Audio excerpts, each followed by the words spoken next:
Alright, so let's get straight into it. What is this? Episode 4 of the Gator. We're hugging him. Her. They, them. Wow. Yeah, we're hugging the Gator. Actually, no, we already did that. So that was in, like, what, part 2? We hugged the Gator? I think so. Or was it part 3? I think it was part 2. Part 2. Yeah, so we already hugged the Gator. The end. Anyways, let's see. Who's in chat? We have to be. Hi. Oh, he's also here in real life. How the hell did that happen? Wow. You be teleported from the chat to real life? Amazing. That's insane. We also have the Belfast of the gamers. Hi, Hello. Belfast. We have the LMAO brothers. Hey, how you doing? And Aviator. Good morning, Aviator. This is your captain speaking. Oh, welcome to the stream, Aviator, and everybody else. And part 4. Now, last time we went to the arcade. Yeah. And what else happened? Oh, Olivia and Inko had a little time on Inko's house because he was feeling bad. He felt he was sick. He was sick. And what else? I think after that, Oh yeah, Heidekin has recruited him to help him with photograph the wedding. Oh yeah, the wedding photo, yeah. Yeah. And I think that's where we left it. And the reason I ended it was because I was feeling pretty bad, but yeah. I'm feeling pretty good now. Make sure everything was good to go before I streamed. Yeah. So hopefully it's a longer one. Yeah, hopefully part 4 goes along. Not like holy crap like until midnight or something, but No. at least a little bit longer than the last one. Yeah. And we got some pretty good air flowing in here, so we're pretty good. Yeah. Should be pretty nice. We're not gonna like heat to death. Yeah. Yeah. And infamous Cloaker videos is here. Hello. Huge links to Soplexes. Okay, and Stuart. Just gave you a Stuart like for the upcoming live stream. I can't believe I caught the start. Hi to you too, GB. Hope you're okay. Hi, Stuart. And yes, we're fine. Yeah. But anyways, let's go load into the game and see what's up. Oh yeah, I haven't done this. Boom. Okay. And this because they're selling the game sometimes. Yeah. Gotta get you some new of these. Those are new. They are? Wow. Yeah. Well, I mean, I guess I wear them too much. Yes. I got some little wear and tear, but anyways, let's get into it. Load. It always does that. There we go. Okay. And here. Now let's scroll up a little bit. Let's see.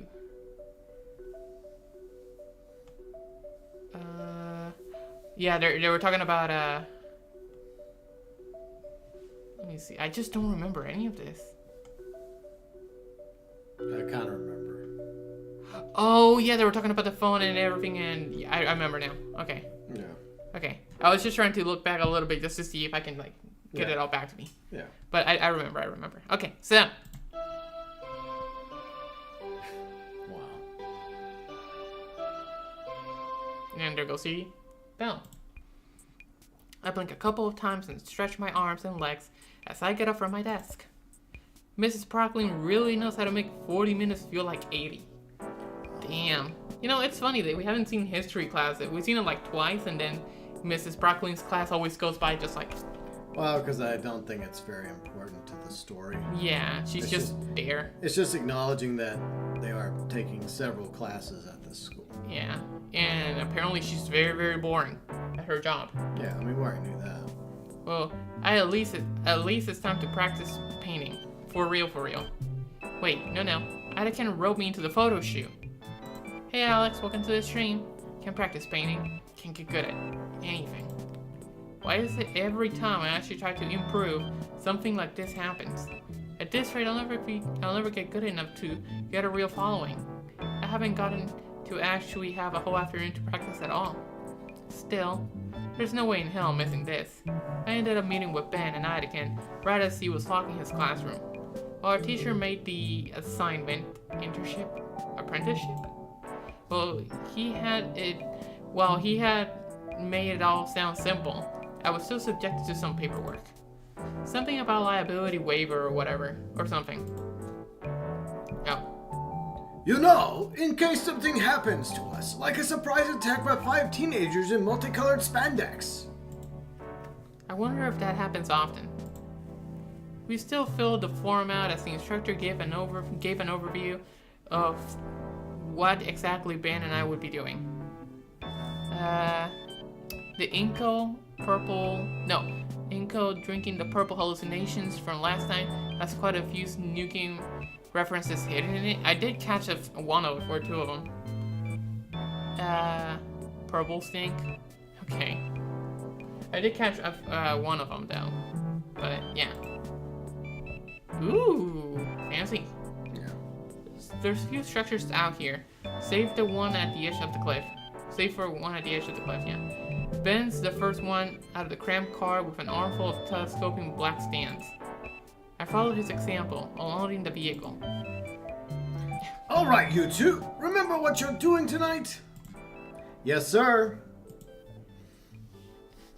After we set up a photo station in the corner of the hall, we'll be taking turns walking the reception taking pictures of the guest.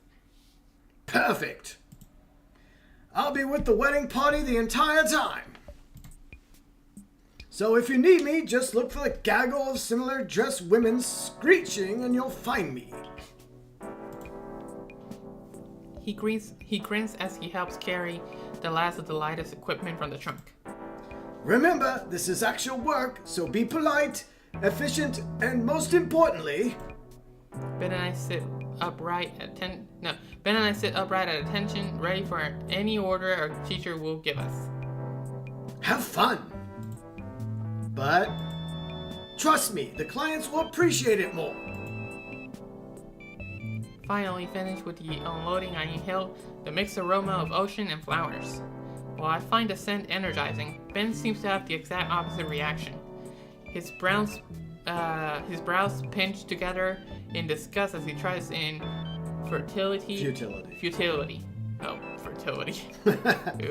In futility, to fan away the air with one hand while covering his nose with the other. I guess he's allergic.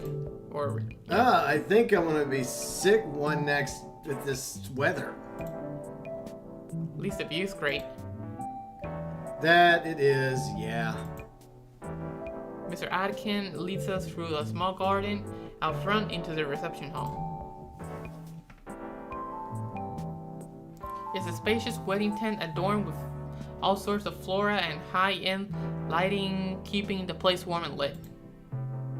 Okay, you guys know how to set up here. I'm going to get to business. He does look good. He's always dressed like that. Yeah, but he still looks good though. Yes, sir. He leaves us, stepping into the ongoing ceremony with a prime camera and tripod. Ben and I exchange a single glance before we both resign ourselves to the daunting task. First on the list is the telescopic stands for the cameras. From experience, it doesn't take us too long to get those in place. Next are the reflectors and strobe lights, all packed in heavy cases that have to be hauled out inside. By my third case, I'm already exhausted. Shoot, I thought gym class would have prepared me for this. My phone buzzes. Might as well take a breather. Opening up the notification, I discover it's from Olivia.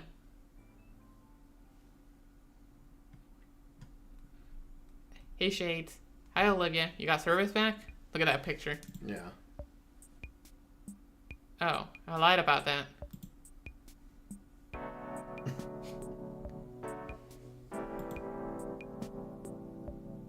Saw you leave with Vatican after school. What's up with that?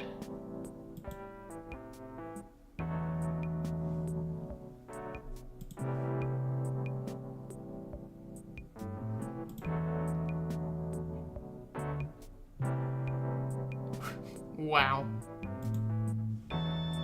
It's true though. I was just gonna show it.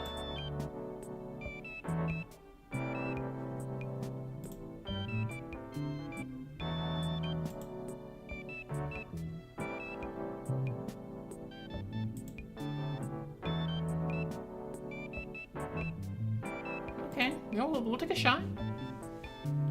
Sounds good to me. No, do it now.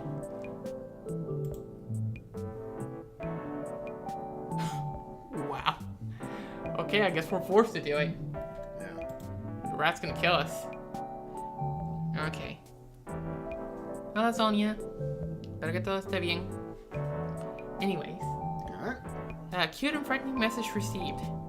Jeez. Well, this is a good a spot as any.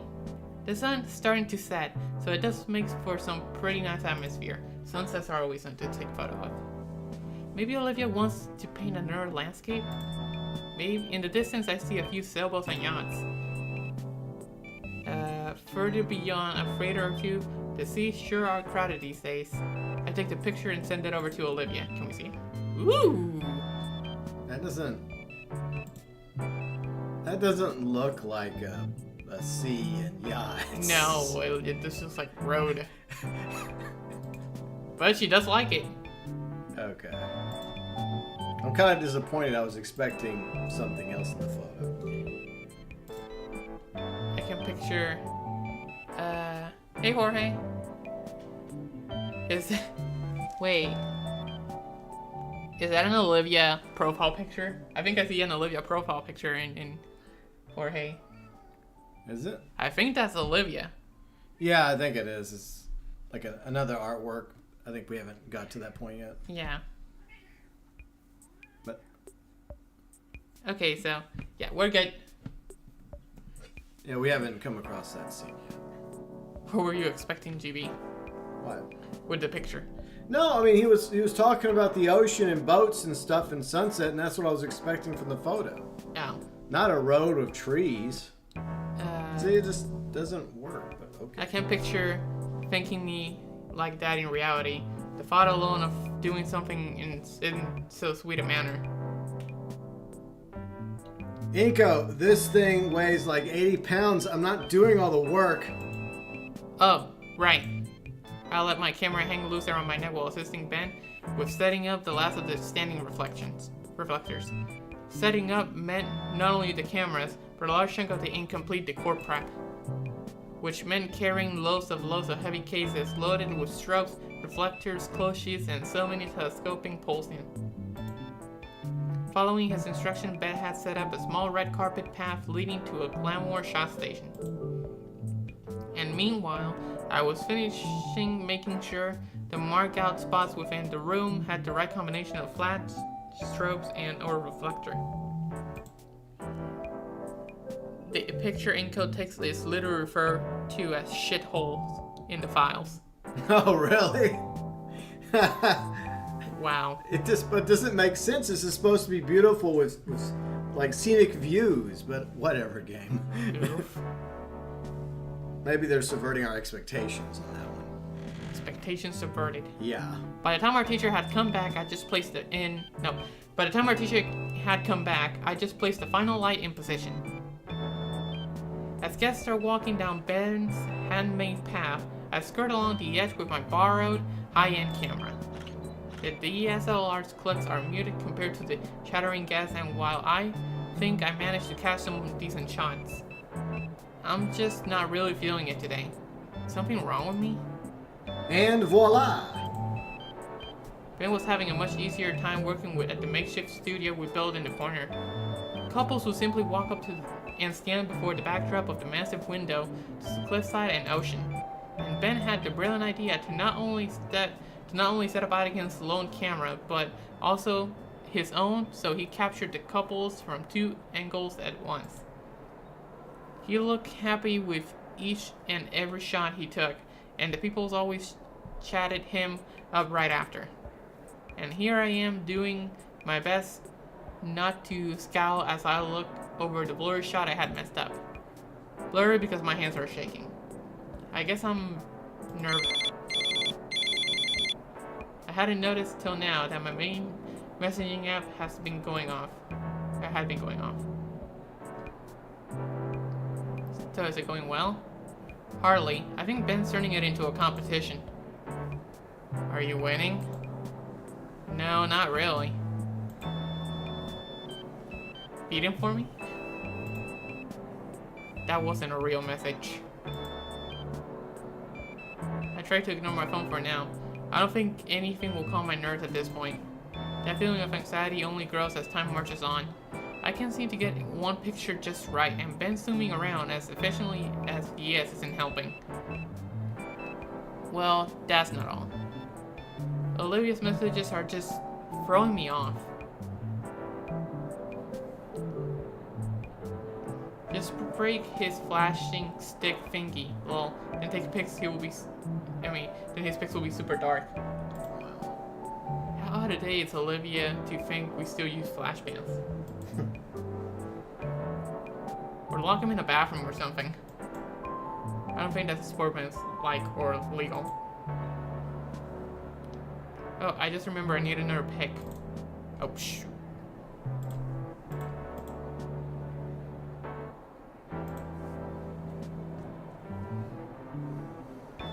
Can you try shoving him into the wedding cake and taking a pic of him smash on the floor? No, that's not happening. I need it for a moose.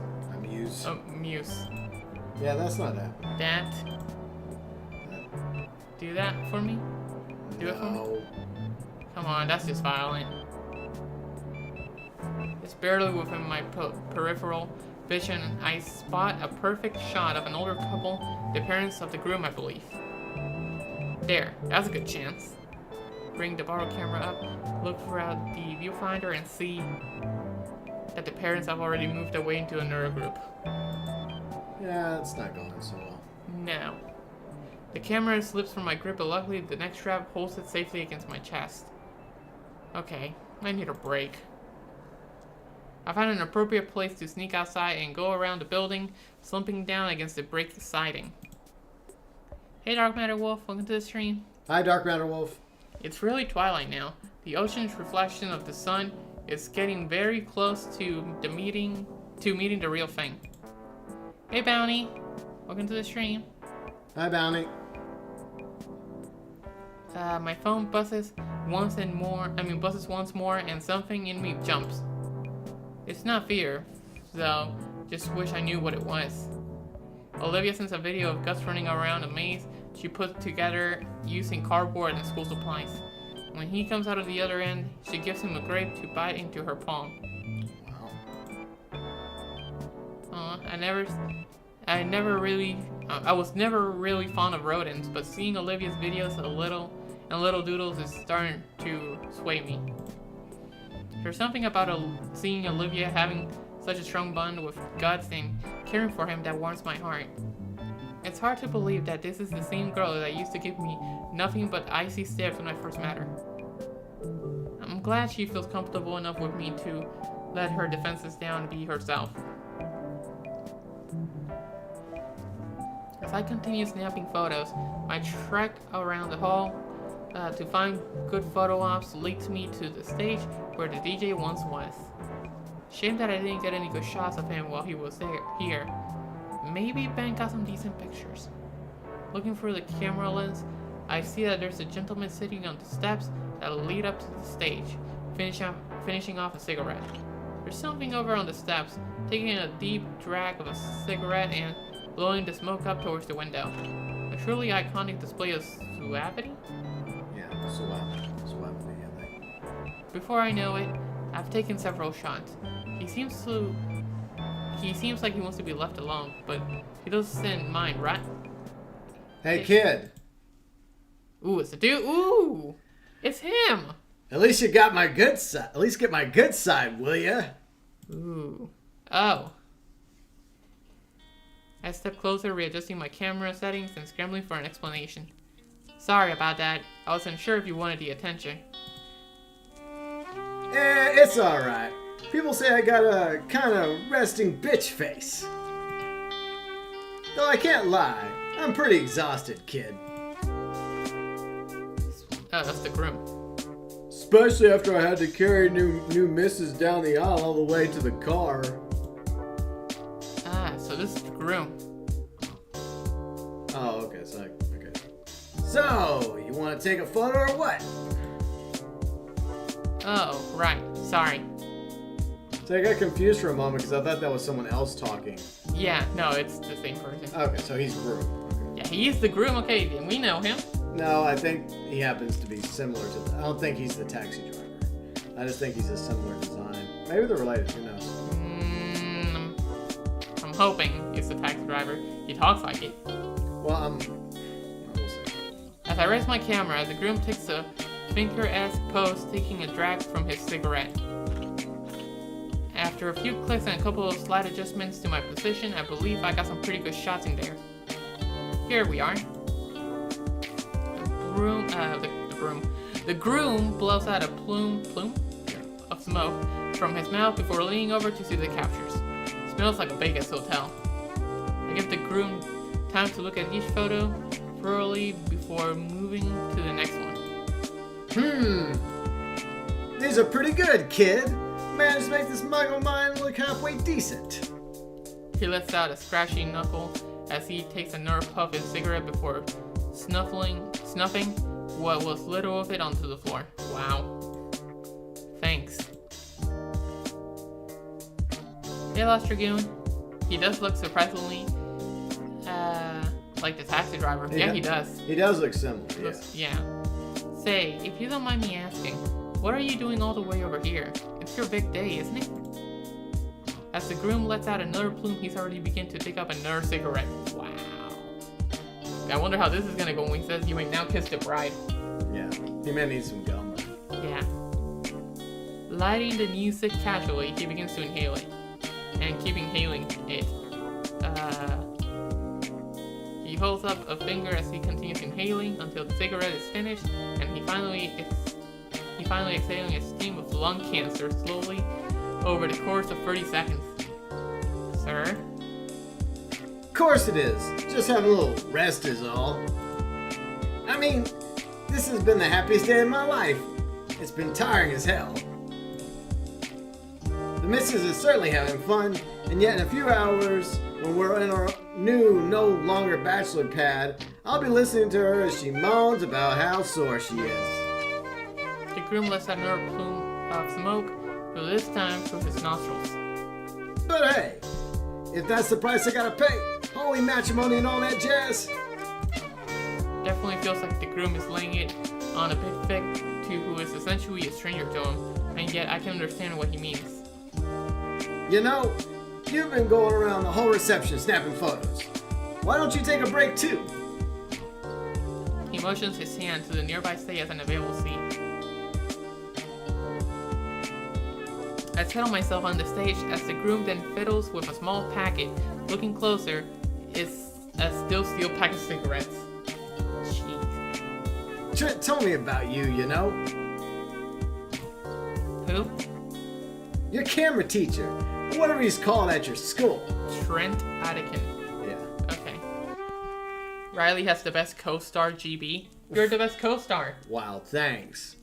Nice to have a second in command. Okay. There. Says you're a good kid and all, though a bit clueless. Hey.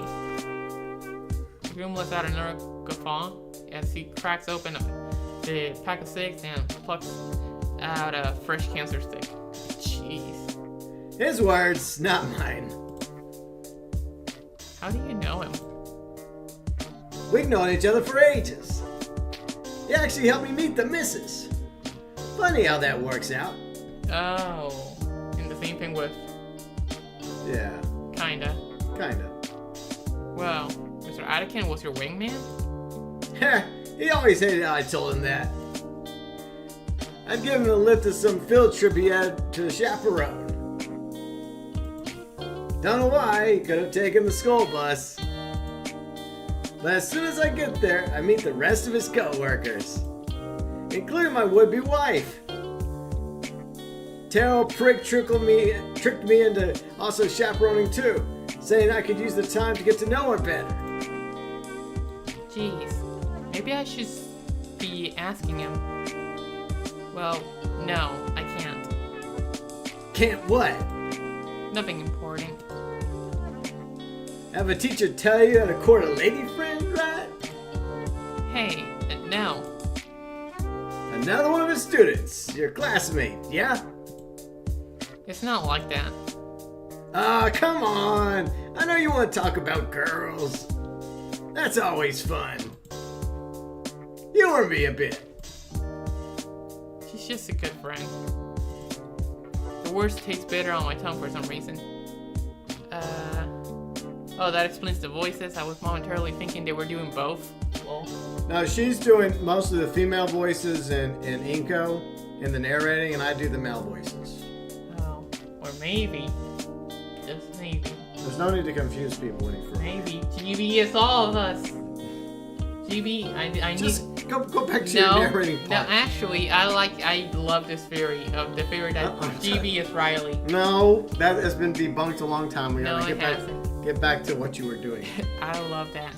Also, Lego Fortnite has fishing now. Yay! It's still not enough. Good job, Lego Fortnite. It's still not enough for me to go That'll back. totally bring people back to the game mode. But yeah, Anyways, it's nice to know that GB is all of us. There. Okay. sure, kid, sure. We got a few more minutes of quiet while Bridezilla and her maids of murder flying over the bouquet. I quickly glance over to see a woman twice my age wielding a folding chair like it was a battle axe. Trent can't help you there, but I can. So this good friend of yours, what's she like? Well, it's a bit of a complicated history. Oh? I mean, when I first met her, she was very cynical and sarcastic. Well, she's still sarcastic, but in a lighthearted way. Even with her friends, she was a little distant. But when she's painting or gushing about some franchise or obscure anime, there's this unashamed excitement and passion in it. I haven't met anyone with that kind of energy before. Once you get to know her, she's just nice under it all. That everything? Well, yeah. I think she drew me carrying her once. Well, shoot. He sliced the ring off his ringer and holds it up to me. You want this? Sounds like you need it more than me. That time. Kidding! I'm kidding. But dang, sounds pretty cut and dry to me. Never had a crush before? Not on anyone I know personally. Your folks together? Yeah. They love each other too, yeah? Yeah, I guess they do. You guess? It's complicated. They're around so little, I don't even know what their love looks like, how they interact. If they even love each other at all. They never told me their story, why they're together, anything that would prepare me for the future that was outsourced. As far back as I remember, whenever my parents weren't around there was a screen nearby. And they weren't around often. I always had this little electronic friend in my pocket telling me how great I was at everything. That has been my only help to get through life. All the best ways to have the best friendships, hobbies, romance, but it feels worthless now. I'm not prepared. I don't even know if what this is love. This guy seems to think so, though. He'll help me out. I see him putting some words together now. Let me give you a little antidote, kid. The groom finally lights the cigarette, though this time he's slow to puff on it. Ooh. See my beautiful wife over there? Right. Right? He motions with the dull ember of his smoke to where the bridesmaids were, still violently wrestling, and the bride acted as a referee. Even if we never met, and this was happenstance meeting, I'd see her over there, and I just know I love her. Yeah? Yep. Is that it? Yeah. Are you trying to give me a little push? Convince me I like this girl? You're the one who wanted advice. There it is. I thought you were going to go on a bit more about love. Why the hell would I give a speech about love? I know what it is. You know what it is. But there's no groundbreaking advice that'll make everything make sense. And you don't need me convincing you. You're just looking for reasons not to believe what's right in front of you. Break's over. Gotta run. The man gets up, dusting off his pants and flickering the cigarette's butt into the trash. Hey, take some great pictures for me, will ya? No more moping. You're on the clock. He jogs into the crowd to meet up with his bride. My phone buzzes in my pocket. What timing? I reach into my pocket and pull out my phone, squinting, right? Yeah. At the screen. An unread notification from a group chat. Shoot, do I have time to be on my phone right now? No. Maybe I can talk to Damien about this. He's known Olivia for a while. Ben and Olivia used to be friends too, right? Would he be able to help? I should probably focus on what I'm here to do. Besides, I don't want to let the groom down. But this is Olivia we're talking about, and I don't want anything without knowing as much as I can. I need to focus and finish taking these photos. I should consult the others about Olivia. Nah. I feel like you need to focus on this. I agree. Because you could fail, number one. He's got a job to do. And number two, if you focus on your phone, you can miss all your shots. Yeah, you know, that's what I was thinking earlier when she kept texting. I'm just in the back of my mind thinking, you know what? If I'm Inko, I'm telling her, look, I'll talk to you after I'm done. You know, I'd be nice about it, but... Yeah, I should consult the others about Olivia. It's just... Yeah. I mean, what is there to consult? Exactly. There's nothing to consult. And he's on the clock, just like the groom said. Exactly. Pretty big truth there. Yeah. What the groom said about the whole thing. Alright, so let's just focus on the work, because this is very important. Plus, we cannot let Inko fail. That's right. I can't afford to slack off right now. Besides, I made a promise to the groom, and I don't want to let him down. Or Mr. Adakin, for that matter. Yeah, you don't want to let him down. Exactly. I silenced my phone and slid it into my jacket pocket, pushing off the wall and taking hold of my camera. Where should I even start? I think I have a few ideas. With the groom's words still ringing in my ear, I find a second wind of sorts. I can't really understand it. I feel like I'm already picking up prime shots from just scanning over the hall. While Ben has continued his more autonomous rapid-fire approach with the staccato? Yeah, clicking of his snapshots, I've been singling out couples in their own moments just scatter throughout. Busy boy Inko. Yeah, he better get busy. Yeah. We don't want him looking at the phone. He has that time later. Yeah. I think some of them have even noticed, seeming to maneuver themselves out of the Parasaur's view. Young man, over here! Watch that be a female. An elderly dino catches my attention, waving me to her table, where she and her family are sitting. Yeah, no, keep doing your voice. That's a very good female voice. Well, I have a different female. No, just go for the female voice you were doing. Yup, man, just... We need a good Christmas card photo, if you would be so kind. Of course, ma'am. The large group moved to one side of the table for me, smiling sincerely at my lens. The first shot seemed perfect, but for their sake, I made sure to take a couple extras. Thank you! Why do you sound like an old British lady? I don't know, I'm doing my best here. You know what? You take over. No, Fine. it's Okay, funny. Don't question my choices and voices. Okay. Do you know how long this will take to be developed? The photos should be developed fairly quickly. We'll be sure everyone gets these before the end of the month. They smile and nod, letting me return to... Don't forget us! Yeah, get me and my wife!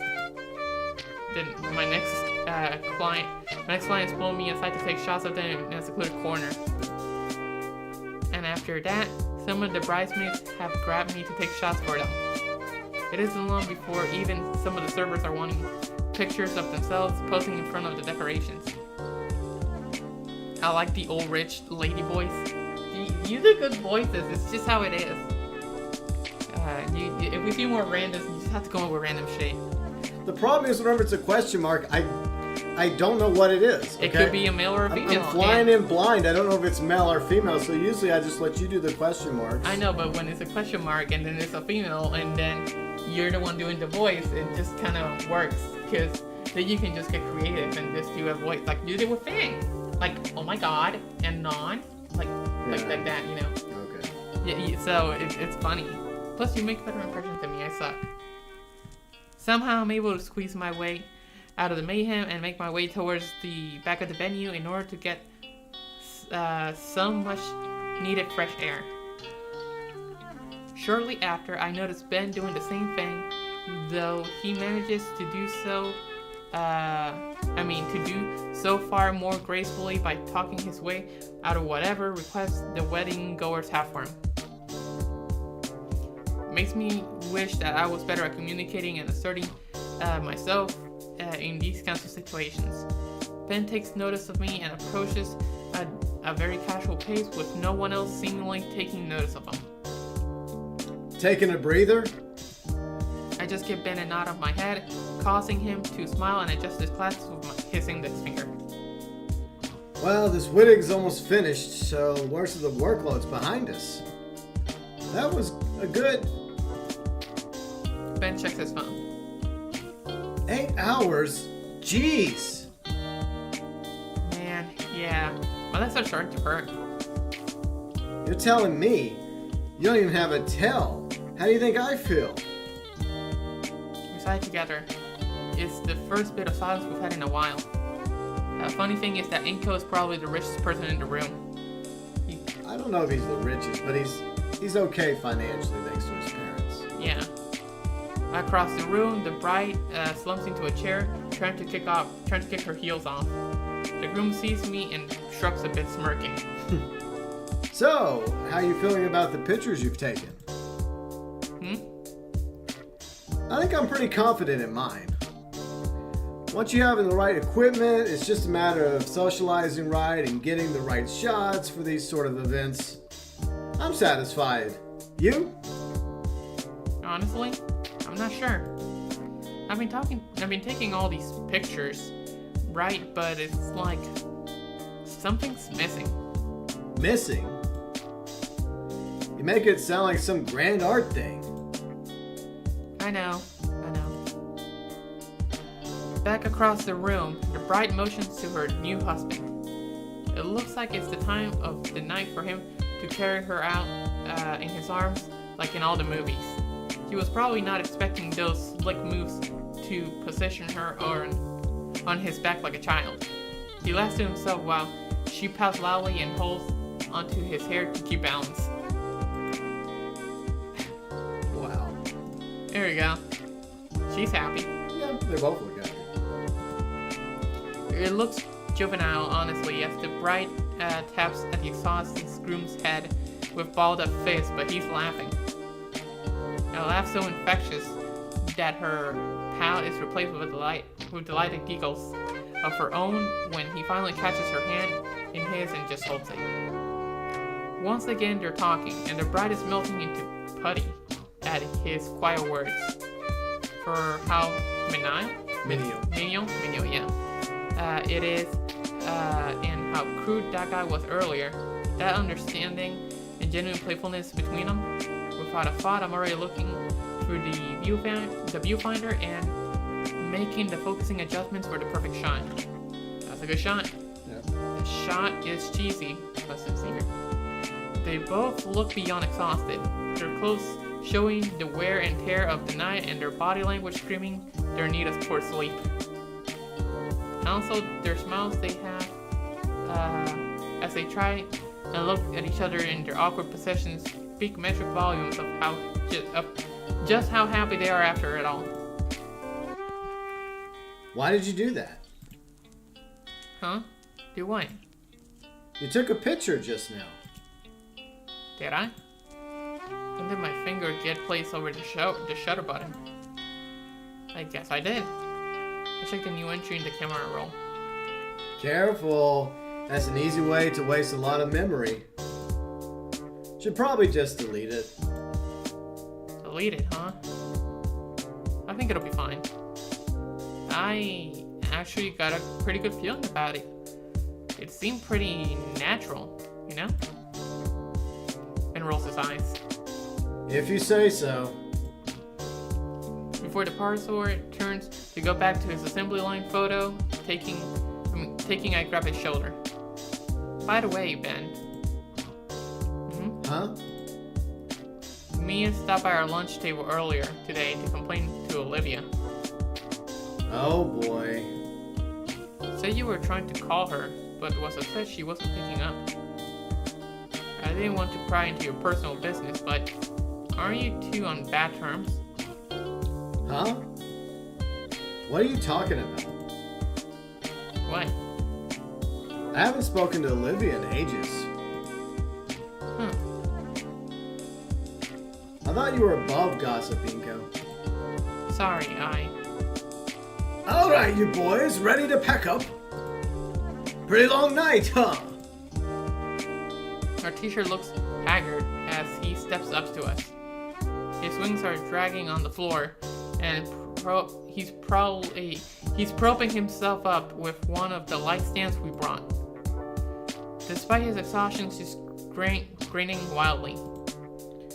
You two enjoy your first work experience? Oh, absolutely, Mr. Ideken. I managed to load up both of the memory cards you gave me, and I even managed to try out different kinds of lenses that you brought. Good to hear, Ben. What about you, Inko? Well, if I'm being honest with you, it took a while for me, Mr. Ideken. Well, I suppose it's tough order to start with. So many things to account for, and... No, I meant that I didn't really get many good shots till the end, Mr. Ideken. I didn't even finish the first card you've given me. I see. Well, when we go through these next week, I'm sure they'll be fine. Oh, definitely. The groom saunters up with a huge grin on his face, slinging an arm around the teacher's shoulders.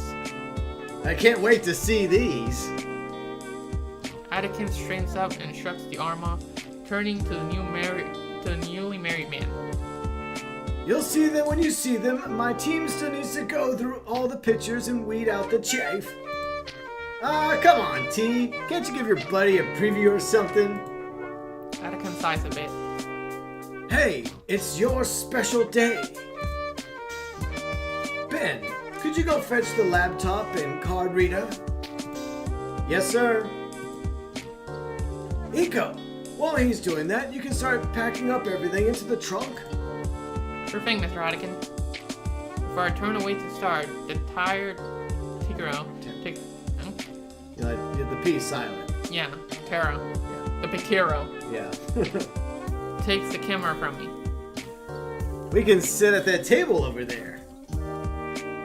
The two older men head off, leaving Ben and I to get started on packing everything up.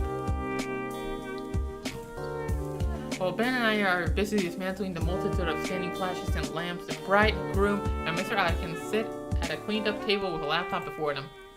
I can really make out what they're saying, but I can kind of tell based on the way the free switch between quietly focused and laughing loudly.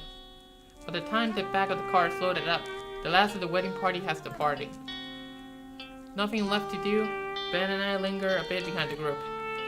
Yeah, these came out pretty dang great. Thanks again for, hello. What's this? The laptop displays the last picture I took, somewhat unintentionally. He scans the photo with a critical eye. He nods and chuckles with approval. Okay, kid. Good job.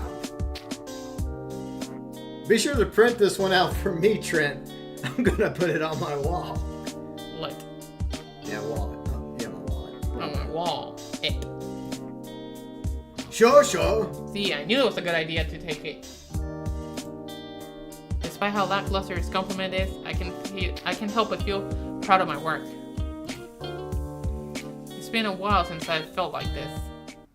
I knew it was a good idea. Let me fix myself a little.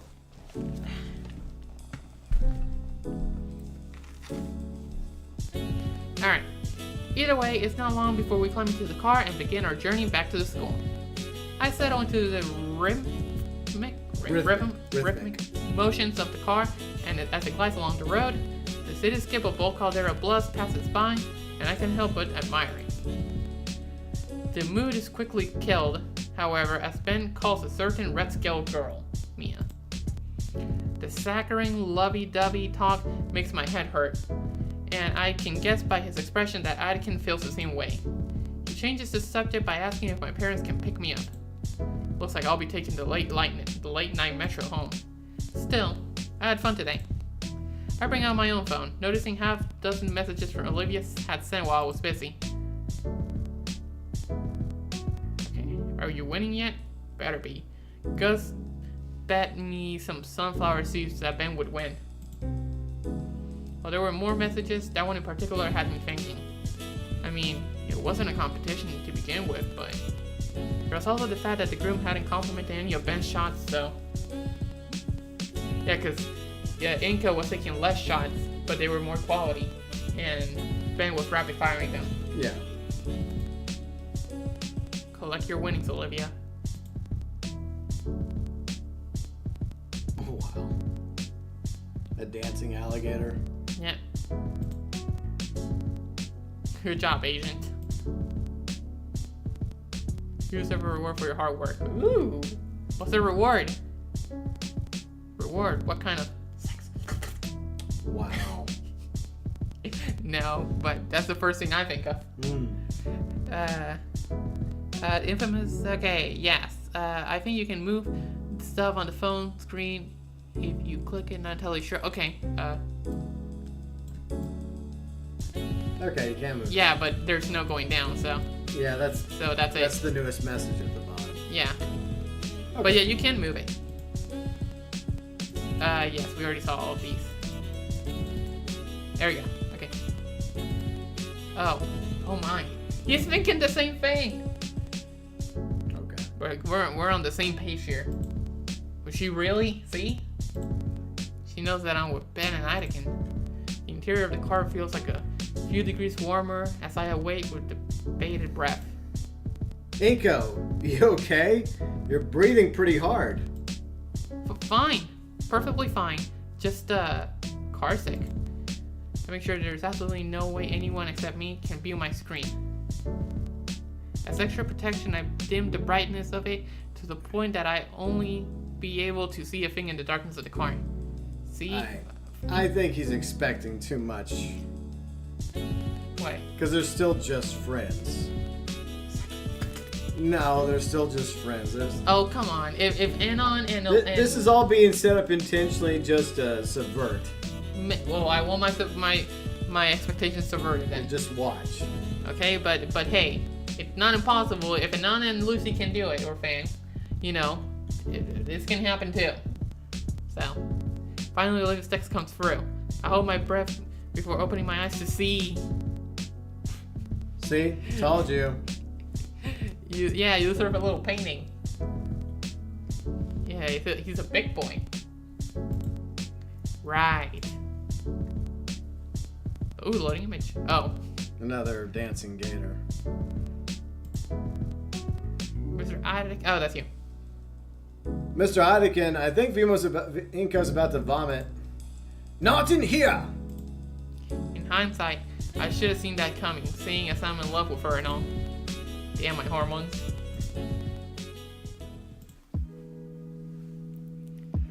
Even though we're pretty far into the fall season, today's a nice day out. There's a storm coming in later today with a cold front, so the temperatures outside are bearable enough to relax in. Okay, I have something I need to say real quick. Yes. Okay, he has money, right? Yes. And we know they have taxis in this world, and probably Ubers and whatnot. Why is he just not calling a cab? He has the money. It's already been established he has money because of his parents. Maybe he just likes taking the metro because it's faster. Is it faster? I feel like it'd be more efficient to just call a cab or an Uber. Maybe he just likes the ride. I guess. Maybe, I don't know, maybe the ride literally makes him walk like 3 minutes from his house. I don't know. I don't know either, but I feel like... Anyways, Cat sniffing my foot. LMAO, adorable friend. Look at it, it's adorable. We love the Gator, and we want to hug her. Again. Well, that could happen. Okay. One last respite before the unforgiving cold of the winter settles in. I decided to celebrate by eating lunch outside. After a good bit of prowling, Olivia joined me. Yay! Inko, it's too cold. It'll freeze my veins solid. It's 70 degrees and you already agreed. Calm down. Oh. Yeah, she did. Wow, yep, she did. Rep, it was too cold for her. We stepped out into the chilled air. Hit. Wow. She pulls the drawstrings of her hoodie taut, yanking it shut again. When I try moving her along, she starts dragging her tail on the ground. Oh boy. I'm guessing the speed of taking a cab or metro depends on the area. Yeah, I guess so. Seeing as the setting is kind of an alternative University USA, cars are probably slightly slower on average, but public transit is like one subway every 30 minutes. Yeah, I guess. I mean... Yeah. Yeah, okay. You're secretly enjoying this, aren't you? That hoodie isn't hiding your... Oh, yeah. That hoodie isn't hiding your silly little grin. There's a table by the edge of the yard that looks pretty good. Now it's just the two of us. Alone. Sitting at a picnic table in complete silence. A genius one-liner flowed from my head like a slam poetry champion, yet I can't work up the will to say anything about the wedding to her. Guess there's always later. So, Olivia. The Gator lifts her head from her roast beef sandwich, staring directly at me. What's up? How about this weather? Seriously? Yeah, seriously. I'm not used to coastal towns, so this is a nice change of pace. Well, it's pretty chilly. Part of why we're the only ones out here. Olivia pulling her hoodie reminds me of a gif I've seen somewhere. I wonder. Oh yeah, I've sent that to Bounty. Oh. But it was Fang, like. Okay. And doing the same thing where her snoot was out. It is pretty empty out here today. Maybe it's like a human dino thing, more acclimated to snow. Even with the hoodie, it's a lot colder than I like. Oh, why did you agree to come outside with me then? Well, you wanted to, and you... Olivia's lips quiver a little as she tries to work out words to say. Inko isn't making this easy for her. No. Her mouth isn't up to the task as a flush of scarlet spreads across her cheeks and makes her pouting lips glow. Hey, stop looking at me like that. I mean, where are you from then? The Midwest. The Midwest? Only loons come from the Midwest. Oh, come on, that's not true. Alright, well, what's it like then? A lot of empty promises, nothing worth talking about. What was St. Hammond like before I showed up? Oh, horrible. Everybody here sucked. Well, they still do, I guess. But seriously, most of the faculty had a stick up their ass and the student body was holding on for dear life. I'd do anything to get out of this place if I got to take you and Damien with me. Wow. Colorful. Olivia and I freeze at the familiar voice. Oh, that was for you. Okay, you got to do the voice. I'm not doing her voice. You're doing her voice. Do her voice. No, I'm not doing her voice. Because when I see her, I think of Miss Krabappel from The Simpsons, or I guess she's kind of like a combination of Miss Krabappel and also Principal Skinner. Okay, well, I don't know what I they don't sound remember like. what Miss Krabappel sounds like. What about the other one? I'm not doing Principal Skinner because that's a dude. Oh, okay. But anyways, you're doing her voice. The sound of stone grinding on stone echoes through the courtyard as we turn our head towards whoever said that. Principal Scalers stands up just as still as us, her face burning red. Oof, Midwest called out like that, but I can't vouch for it, lol. Wow. Though her jaw is moving, teeth grinding exceptionally loud as she looks at Olivia. Uh-oh. Next to her stands the large whale, dressed in formal attire. I guess Mr. Ferris is still doing that inspection. And did he hear... What were you saying just now about student morale, Principal Scalar? He doesn't even look up from his clipboard as he begins jotting down something with a pencil. I said had. Ever since Principal Scalar took over as our principal, things have gotten better. Wow.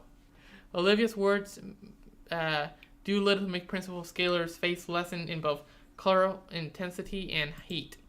Yeah, have to say, this school's way better than my old one by at least a country mile.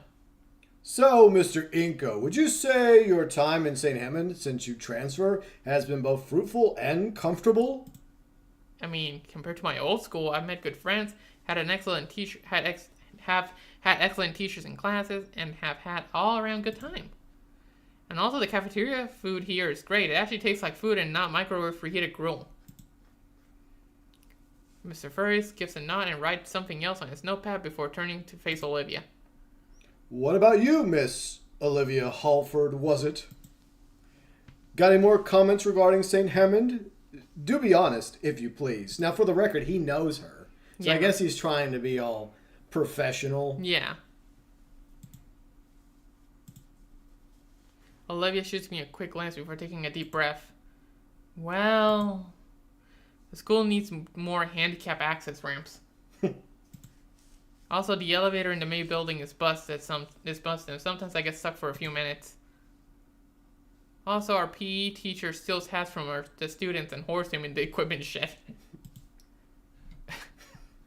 I can almost feel the heat emanating from Principal Scalar's face as soon as Olivia finishes lodging her complaints.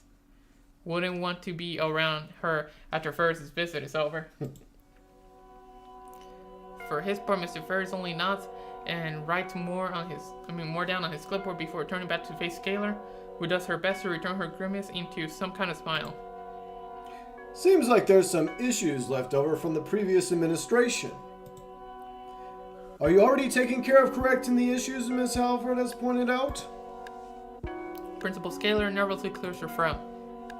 I've already sent in a request to the district to have the elevator looked at by a technician. Mr. Ferris nods and writes something else on his clipboard before clicking his pen and stuffing it in his front suit pocket. I'll have to talk to the superintendent about the request next time I'm at the office. What about this PE teacher Miss Olivia mentions? Oh, Mr. Coach Sully. Ferris raises an eyebrow. It's his legal name. I know. He checks the pace and size a bit. Right. Ferris turns to face me. Well, that's enough about St. Hammond for the time being. Mr. Inko, how would you say things are going for you? Not just as a student, but as a growing adult. Honestly, at the start of the year, I have told you things weren't looking too good. But I made some really good friends here at St. Hammond, and I feel like things will be okay for us. I can help but look towards Olivia as I say that. She stares back in a faint expression of surprise, but it quickly melts away into a warm smile. Yeah, that sums it up pretty well. Ferris looks up from his clipboard towards us, a smirk forming on his otherwise flat face. I'm glad to hear you two are doing well. The Leviathan finishes jotting down something on his clipboard, finally turning to Principal Scalar. I think I have everything I need for the time being. So, Mr. Ferris, why don't we adjourn to the faculty lounge? Of course, we can go over your future budgetary plans over a nice cup of coffee. The inspector turns away, Principal Scalar lagging behind him, with a look of pure misery on her face. Oof.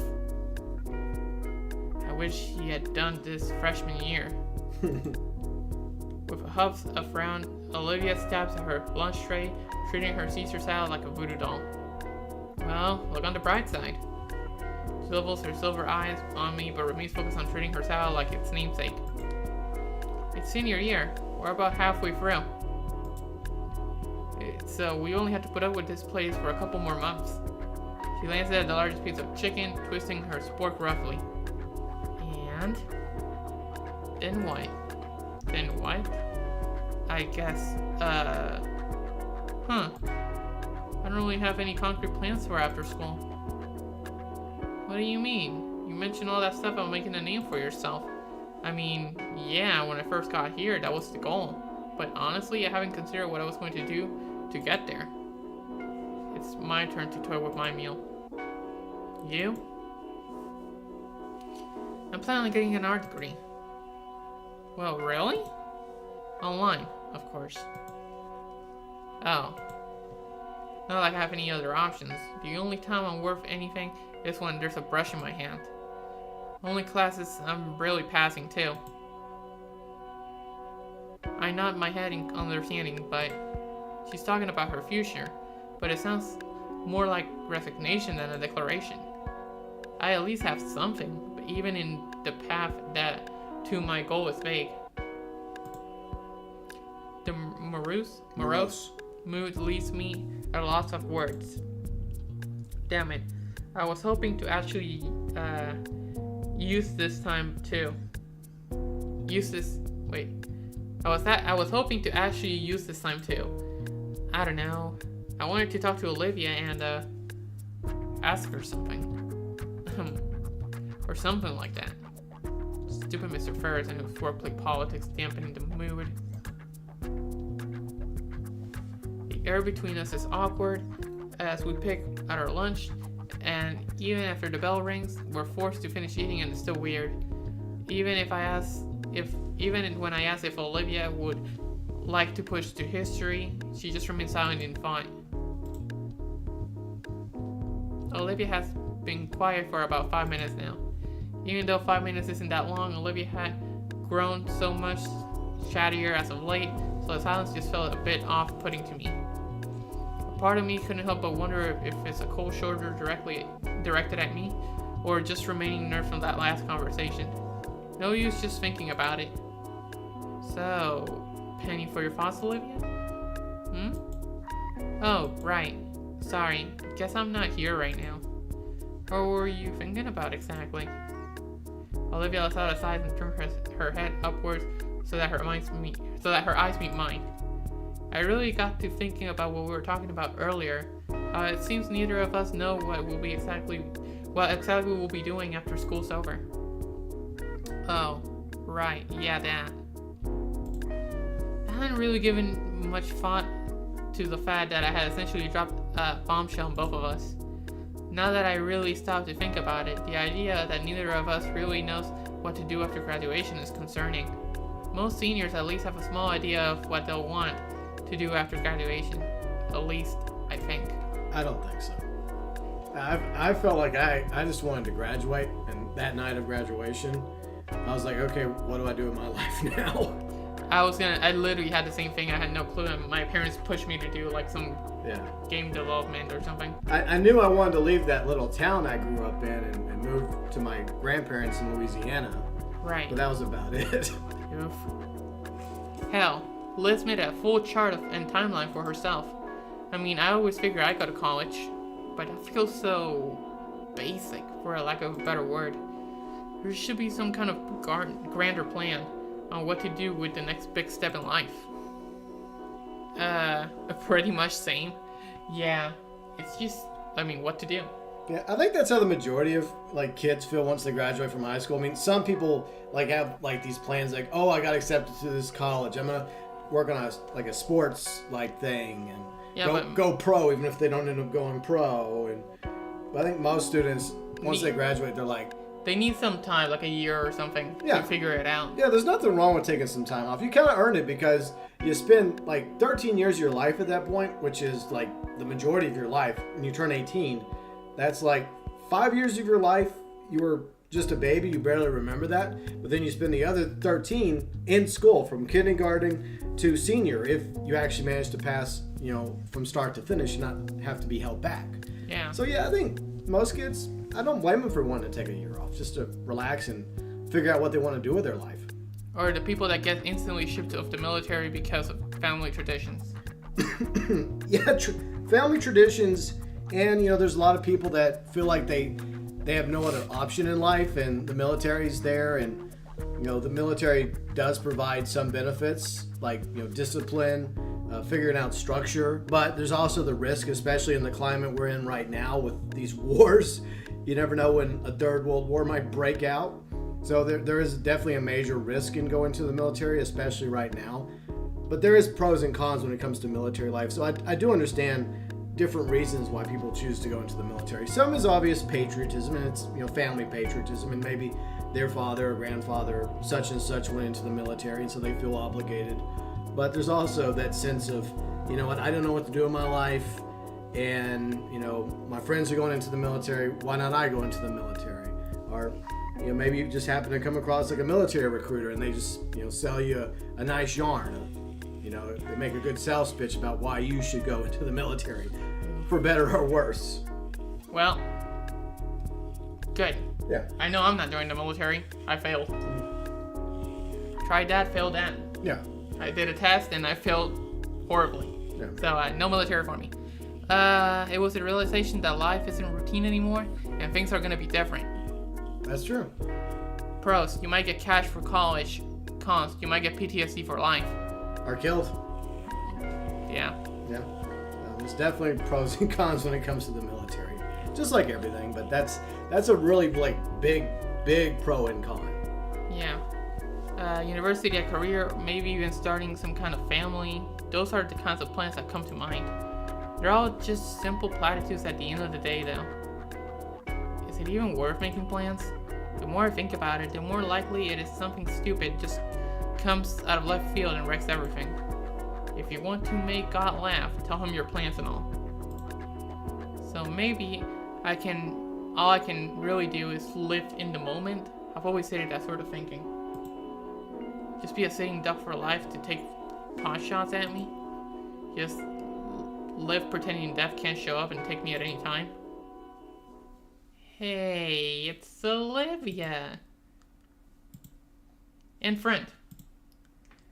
Olivia's sitting in her chair.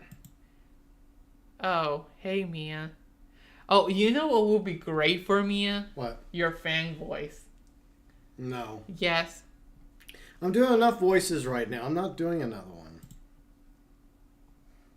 Let's see if I can do GB's fang voice. Yeah, you try different voices. You know what? I gotta try to replicate GB's fang voice and see if I can. The problem is you haven't been doing that since the first episode. I know, but that's the thing. I mean, I tried it with Olivia's her mom. Godmother. Yeah, and her mom. Yeah. Well, like, thanks, sweetie. Mom. Like I tried some shit like that. Okay. It was annoying. It's funny though. Olivia's words are out of his. She tries to face away from the Crimson Scale girl. Maybe you know what? I'll just do it for her. I don't care. Her hands shake. I gotta come up with a voice for everybody and. Well, not everybody, but if you want to give probably the main antagonist like an evil fang voice, and go for it.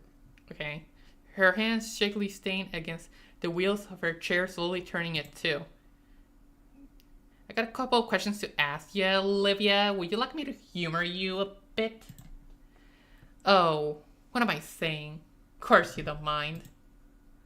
Oh, shit. See, that's not bad. The parser saunters up with the sway of her hips, pushes me aside as she takes Olivia's reins from me. Uh-oh. What the hell? You're insane if you're going to think we're going with you anywhere. We? He looks down to Olivia and back at me. We. He's funny. We're just going for a little girl talk. No boys allowed. Sorry. You're up for that, right, Liv? She puts a hand on her shoulders and cocks an eyebrow back at me like she knows something. So yeah, we'll be here just a moment. Don't worry that little pretty head of yours. I'm left cocking and confused as the two head off in another direction. Olivia doesn't know what to say or do either. She just goes along with the pairs that are wheeling her away. That's not good. A part of me wants to give chase, but the side eye that Mia sent back at me forces to stop. I feel useless as I watched the two turn the corner.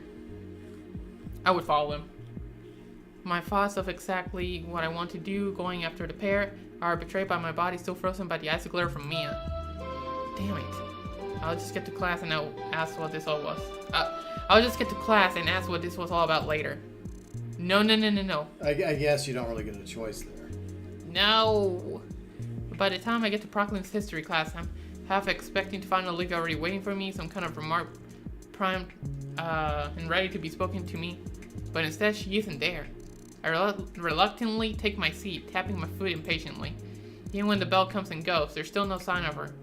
Shit. I shouldn't have let Olivia go with her alone. What the hell was I thinking? I really don't want to cut class, but I can't afford anything bad happening to her. Nope, I can sit around and do nothing. I shoot my hand up into the air, causing Mrs. Brocklin to pause to make lecture. Yes, Mr. Nito? Miss Brocklin, can I be excused? Why? Class barely started a few minutes ago. Because I shat myself. Wow, that's the best you can come up with? Fuck, I'm already halfway through the door already. What a horrible excuse. It worked. Where did they go? There's not a soul to be found anywhere. If I were a bitch, where would I harass somebody in secret? Girls' bathroom. Like, I don't understand why you couldn't have just been honest and said, hey, Olivia and I were heading to class, and, like, she told me to head on, that she'll catch up, but she still hasn't showed up. I'm kind of worried about her. Right. I mean, you could have just done that, but okay. Yeah. So, yeah, where would this happen? I guess this would happen in the girls' bathroom or in the girls' locker room. Or outside. Yeah, probably locker room or bathroom. Oh, no stopping that one. Yeah, if you gotta go, you gotta go. Yeah. Shoot. Whatever's between them, I hope it isn't turning physical. I mean, she wouldn't, would she? My hands clenched tighter and tighter as I focused on walking faster. Finally, something snapped me out of my trance, the faint sound of squeaking metal. I heard that sound before. I turned towards the source, just beyond the door of a nearby classroom. Judging by the paraphernalia covering the door, I think this is the algebra room. Oh, no, not the algebra room. GB, we gotta go in. No! Never! I'm never going back. I grabbed the handle and haphazardly threw the door open, praying that I'm not about to rudely interrupt a teacher for the second time today. Looks like shit. How am I? Should be happy. It's done. Two heads turned to me in a mix of anger and surprise. And they're the heads of the girl I was looking for. It was like a sudden freeway standoff, and I was definitely not intended to be a factor in whatever this is. I really should have thought about barging in. Should have thought about that before barging in. Finger Raptor Jesus, she's okay. Alan! What the fuck are you doing here? I should ask you two the same question. Oh my... Look, Baldy, now's not the time. Don't talk to him like that. Yeah? Or what? I told you not to be followed. You were there when we left. He just heard you screaming like a maniac. I've been forgotten already. Hey!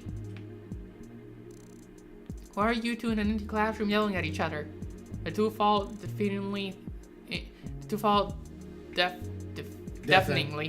silent, unwilling or unable to speak. I noticed that a piece of paper is in Mia's hand. It looks like something's drawn on it. The style is different, but unmistakably one of Olivia's works. Mia, what do you have her drawing? The parasol stops blinking for a few seconds before shoving the paper in her jacket. Before I can question it any further, Olivia speaks up. Inko, why do you come here? You seem like you were in trouble? How touching. Well, we're all in trouble now. We? Yeah, dumbass. I don't have time for this. Hot Wheels, fill him in. What's the big issue? Olivia claws at her armrest again. She looks ready to cry. Hey, where'd all your vicious bravado go? Are you afraid to tell him? Afraid of what he'll think? Shut up! Fine. Precious. Fine. I'll say it. Mia turns to me with a malicious grin. I know about what this prick did during the yearbook art contest. Oh. Now, ordinarily, I wouldn't give two shits, but then he hit me. Holy shit. She can't just get away with it. Now, how crazy is that? She pauses, goading me to say otherwise, but I bit my tongue. Like a shark smelling blood, she starts to circle me, continuing her taunts. Then one thing led to another, and now we're helping each other out. After all, if the school found out it'd leave a permanent mark on her employable ass. What? Yours too, probably, since you're involved and all. My teeth creak painfully from my clenched jaw, and yet the blood drained from my face. I'm talking about her record, you mouth breather. Art's her big break, right? Skipping the whole rigmarole. The gist of it, it's simple. So, Olivia draws up some BS group projects for me and some friends of mine, turns them in, and I make sure the whole incident goes away. I managed to earn some of the feeling in my consciousness, just long enough to defy her. But that's blackmail and cheating. That's wrong. Oh my god, that's fucking precious. Mia blinks a few times before turning to look at Olivia, then back to me, and then back to Olivia. What? Are you disappointed in her now? I bet you made her pinky swear she would never do anything like that again. She leans closer to me, Fox whispering. Well, sorry to break the news and go, but your friend here is a liar. Don't listen, I wouldn't be. She was threatening me. Psst, threatening? Honey, if we were swapped, you see my ass hang. All I'm doing is making things better for the both of us. Not my fault you tried to get away with cheating. You think a cripple like you would have more shame than that? I watched Olivia's eyes start twitching. Mia's really starting to get to her. I can't let her keep talking to her like that. Mia, just stop it, okay? She really doesn't need to. She just really doesn't need this right now. Can you both go walk? Can you just both walk away and pretend this never happened? Shit, Inko, you're good. You hear that, Olivia? Wait, but I didn't mean. Olivia is staring at me with a look of betrayal that threatens to tear my heart in two. God damn it! Why can't I stop talking for once? Mia waves me off, turning to face her target once more. I bet you love to walk away from this, but things just don't work out that way, do they? Oh, that's why you didn't want Inka knowing you're still a dirty cheater. Shut up! Oh, relax. It's no big deal. No, I'm sick of this. You already admitted it. Art's my big break. You're only doing this because art is all I have. Your record is fucked. You lose nothing if we get caught. It's Tuesday for you. But me, it's all I have. You're embarrassing yourself. You know I can't lift or run or carry or dance or fucking anything you do on a daily basis without even thinking about. I cannot ever do anything else because of these fucking legs and this fucking chair. Why can't any of you just leave me alone? I just want to draw, for fuck's sake. Mia rolls her eyes and takes a step closer to Olivia. That's a nice outburst and all, sweetie, but I really thought you were smarter than this. Olivia wipes away at her eyes with her sleeve. What? Mia takes another step forward. Think, handbag. Would I really go through the trouble of making you do this junk for middling grades? If your work were crap, I wouldn't have a good record to hold over you. Everyone knows you're the best artist in this place. You're just a retard about it. Olivia's mouth hangs open, but no words come out. You're the kind of idiot to let this sort of comment get to you, so let me be the first to say, congratulations, Olivia. You have a fan. Anyways, Inko. Oh crap. Distractions aside, you're in on it too now. You're in on it now too. Yeah. You don't want Olivia to starve now, would you? Her words, not mine. Say a damn word about any of this, and she's doomed. Do you understand me? I tried to muster up the words of defiance, but just past Mia's stare of death, I spot Olivia's horrified expression. Hello, Baldy. I'm waiting for your answer, Skinny. I honestly don't know what to say or do in the situation. No. Excuse me? Let me think this over with Olivia. Think this over? You dense or something? This is a simple yes or no question. You can't seriously freaking... Mia pinches the bridge of her snoot and lets a tired sigh. Fine. The two of yous talked it over and reached some kind of resolution. But that doesn't change the fact of what I said earlier, Inko. Don't say I don't do nothing nice. But think carefully, amigo. You both got a hell of a lot more to lose than I do. Mia only gives me and Olivia one final glance before unceremonially leaving the room. It takes me a bit of to recover my thoughts. I never thought Mia would go this far. And Olivia right now, she must be. The mental breaking point is bending too much. The mental breaking point is spinning too much, which it kind of is. Yeah. Yeah, and Euphau's here. Hello. Which I'm guessing that's Sam. Because it has his profile picture. I stand up from the floor, slowly approaching the alligator. She looks like a mess. Why? Why do you have to come in here? I'm sorry. I was just so worried about what Mia could have been doing to you, and I wanted to make sure you were alright. Olivia grips her arms rest. I was alright. I had it handled with Mia. But to basically be her slave? Doing all her work? Not all of it, just whatever she needs to pass.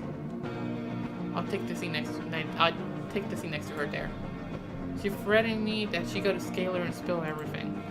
And if Scalar knew that I would swap the art, she'd know that it was with you. I couldn't let her do that to us, so I got desperate. Told her I'd do anything she wanted. That's how I got mixed up with her. I left out a deep and heavy sigh. Olivia, I can understand why, but I heard how Mia was treating you before I came in. Even when you're doing her work to save her skin, she's still treating your art, and more importantly, you, like garbage. My words drift through the Gator's girl fragile heart, her face contorting in a fierce snarl even as her eyes grow wet. You're miserable. You know that. Olivia looks away from me, her face scrunching up as tears well in her eyes. I don't know what to do. And I don't even know I can trust her to keep her word. I don't think so. She's gonna spill the beans. She's just being a bean spiller. I will see. And now that you know what's going on, Mia has the noose around both our necks. Well, I think the noose was already around his neck, so Yeah. I don't think it really mattered if he came in here or not. Yeah.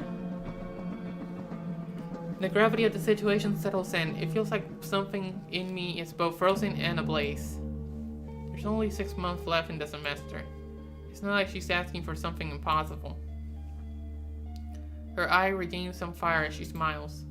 I'll just have to tough it out. Keep making art to shut her up until this whole stupid thing can blow over. She's been going through this for so long and she's still... That's just... I'm out of options and so is she. I just blur out the first thing that comes to my mind. Why not tell Scalar about what Mia's making you do? Scalar? Are you out of your mind? You saw how she handles things around here, especially with that otter breathing down her neck. I'm trying to avoid getting caught. Right. Okay. Anakin? For a split second, I see her mask crack, her real worry evident in those silver eyes shaking. No! Olivia makes a show of clearing her throat. Mr. Anakin doesn't need to hear this either. You know, he'd be able to. I can do this on my own. Her balled up fists quake wildly after they slam onto her arms rest, and the Gator girl does her best to hide her wince. I really don't think we can fix this if we're not working together. There's nothing to fix. I told you I have it under control. Just please, Inko, I need you to trust me on this. Don't ruin this for me. I do trust you. Her voice is softening as she's been fully drained now. I can handle it. I told you. Her fists unfurl and continue shaking. I take one of her hands, ignoring her indigestion sputters as I delicately cradle it in my palm. Her protest died down in a pained whine when my thumb ever so slightly presses down on a joint. All this time, you've been doing your best, Olivia. My soft words draw out an even softer breath from her. Mia's had me drawing for her group almost daily. Must hurt a lot after so long. Maybe it does, but it's nothing I can work through. Why can't you trust me to help them? It's not that I don't trust you, Inko. It's that I did trust everyone else. So please, stop asking about fixing me. Or fixing things, I mean. Is that what this is about? Olivia's burning out at this point. She's already hurt badly. I can feel her hand still shaking. It's beyond the point that either of us alone can handle. I let go of Olivia's hand, watching as she takes back her hand and settles it against her chest. It's hard to watch someone you care for spiral, and then they just want you to trust them to do nothing. Yeah. I feel like eventually we will do something. Yeah, kill Mia. I don't think that's happening. She's a clever girl. No, she's too sure of herself. She's cocky, full of herself. She thinks nobody can touch her. And, you go spy on her. You wait for the right moment, She's a gator. She can bite her. And then that's when Inko and Olivia strike. And bam. And it turns out Mia's just somebody that no one ends up missing. Yeah. Let alone Ben. I want to hug Olivia. Be careful. She bites. Would anyone actually miss Mia? No. Or frame her. Throw some drugs in her backpack. Yeah. Police. Before she frames you, frame her, Yeah. We have to strike. How did that get in there? Miss Scalar. Yeah. I saw Mia with like a bag of white stuff in it. I don't know what it was. I hook a nearby chair leg with my foot and drag the seat closer. Close enough that I can sit through right for the... close enough that I can sit down right next to Baronix. Why are you still thinking about that? I can see you still snickering about that. Inko? I find that being next to her like this makes it easier for what I'm about to say. Breathe in, breathe out. Okay, this is important. Meeting her eyes once again, I speak my honest thoughts. Mr. Anakin can help Olivia. Her teeth grind together as though contemplating mauling my face off. Please, hear me out. I want to trust you, Inka, but I'm just scared that Anakin will hate me forever for this. He's the only one that ever made me feel like my art is worth something. I can't lose him. Look, we can get you out of this. Of course Anakin will understand, even go to bat for you.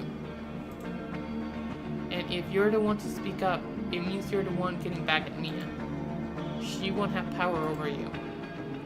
I can't just give it all up like this. How can I trust you with my entire future? You have nothing to lose. I have everything. Can you trust Anakin? Will he really just let that happen? Mia has no reason to throw you under the bus. Not to throw you under the bus. Does he? Of course not. Mr. Anakin is the only teacher that's never given up on me. I'm here with you too. You're not alone, Olivia. But you need to accept our help. Please? Olivia looks at me in the eyes for a few seconds before sharply snapping her face downward. Her body begins to quiver, almost as if she trembles with a mixture of cold and fear. Olivia, I get up from my chair and reach out to grasp her shoulder and try to comfort her somewhat. It's okay. I'm here for you. Olivia's shaking less and is giving me hope that my words were starting to reach her. But not 2 seconds after the thoughts crossed my mind, Olivia's shaking resumes once again. The shaking followed by sniffling. At which point I noticed tears rolling down Olivia's snout, falling right onto her lap. Before I can finish my words, Olivia lunges forward and wraps her arms around my abdomen, bringing me forward and burying her face into my stomach. At which point she begins to let out what I can describe as a pain-filled wail. At first, I'm left utterly frozen in place, hands raised and eyes wide. Nothing in my life has ever prepared me for a situation like this. No, Inko. You know what to do. I place my other hand on Olivia's other shoulder, slowly take a single knee, bringing me to eye level with her. Aww. She needed this. We're hugging the Gator again. I want to hug that Gator part 2. Roll credits. Boom. Hey Aviator, you're back. And we hugged the Gator part 2. Yeah. The second time we hugged the Gator. She needed this out. That's the goal, to see how many times you can hug the Gator. Yeah. And at the very end of the game, it tells you hugged the Gator twice. Yeah. Yeah. Yeah, twice out of 10 or something. Yeah. It's like, in order to beat the game, you have to hug the Gator 10 times and get the secret ending. Why is Turning looking at me like that? He's just a little guy. There, sniff my finger. Here you go. Little guy. Then, without saying a word, I tightly embrace, allowing her arms to wrap around my neck as I wrap my arms around hers. Got me tearing on that I'm late to this story. Sheesh. Yeah, my waist is pulled closer too by her bullet-like tail that's become like an impromptu belt harnessing to the Gator girl. There's a scrimp thumping on my chest, rhythmic, I can never say that. Rhythmic and relaxing. The realization that it's her heart sets my face ablaze, but also a smile to my lips. I close my eyes and let myself become lost in the warmth of Olivia's embrace. The music is good? Yeah, the music is pretty good too. When we break apart, I check out on our time limit. My phone says it's still 20 minutes before the school's out. Hopefully Anakin has a free period right now. You ready? Olivia gets a small nod. Okay, here we go. We're not gonna take Mia's bullshit. I get up and start towards the door. The door held open with the back of my shoe. I look back to her.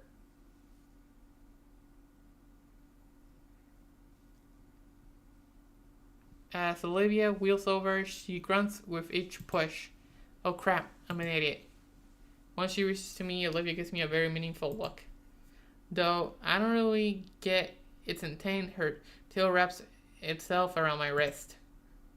Oh, right. Taking Olivia's reins for her, we start towards our teacher's room. Towards our art teacher's room in companionable silence. Man, I can't wait to just go home and relax. Maybe open a bag of chips. Olivia's tremoring has fallen to a 2 on the richer scale, so that's nice. She's seen enough Mia to last a while. Then again, so have I. She'd probably kill us if she saw us sneaking off. We're near the end of it all. It's nearly over. That reminds me. There. It's the first bit of quiet that we get. Just the sounds of Olivia and I walking through the halls. Olivia's gripping my wrist pretty hard, so guess she's still pretty tense. Say, maybe there's a massage place around here. That'd be pretty nice right now. Wait a second. The sound of just the sounds of Olivia and I walking through the halls? Something ancient awakens in me. An icy chill races through my spine. Down my spine as if there's a knife poised just behind my neck. The Gator girl tenses, head... Oh, is it Mia? Head stiffly turning. Her pupils slowly shift to mine and their concentration to pinpoints bring attention to the danger my ancestral instincts are warning me of. Oh, shit. Sup? This game was already worth your money. It's so good. It's pretty good. It's only like $15 too. It's pretty good too. Sup? You two trying to run a fight or flight? Reflexes kicking. 0 fought in my hand. My body chose to just book it. The fuck? Look at those eyes. You better run, Inko.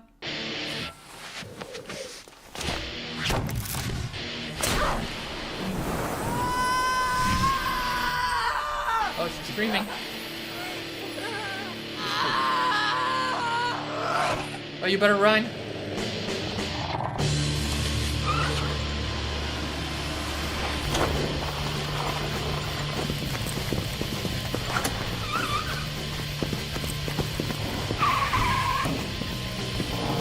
Yeah, it's not opening.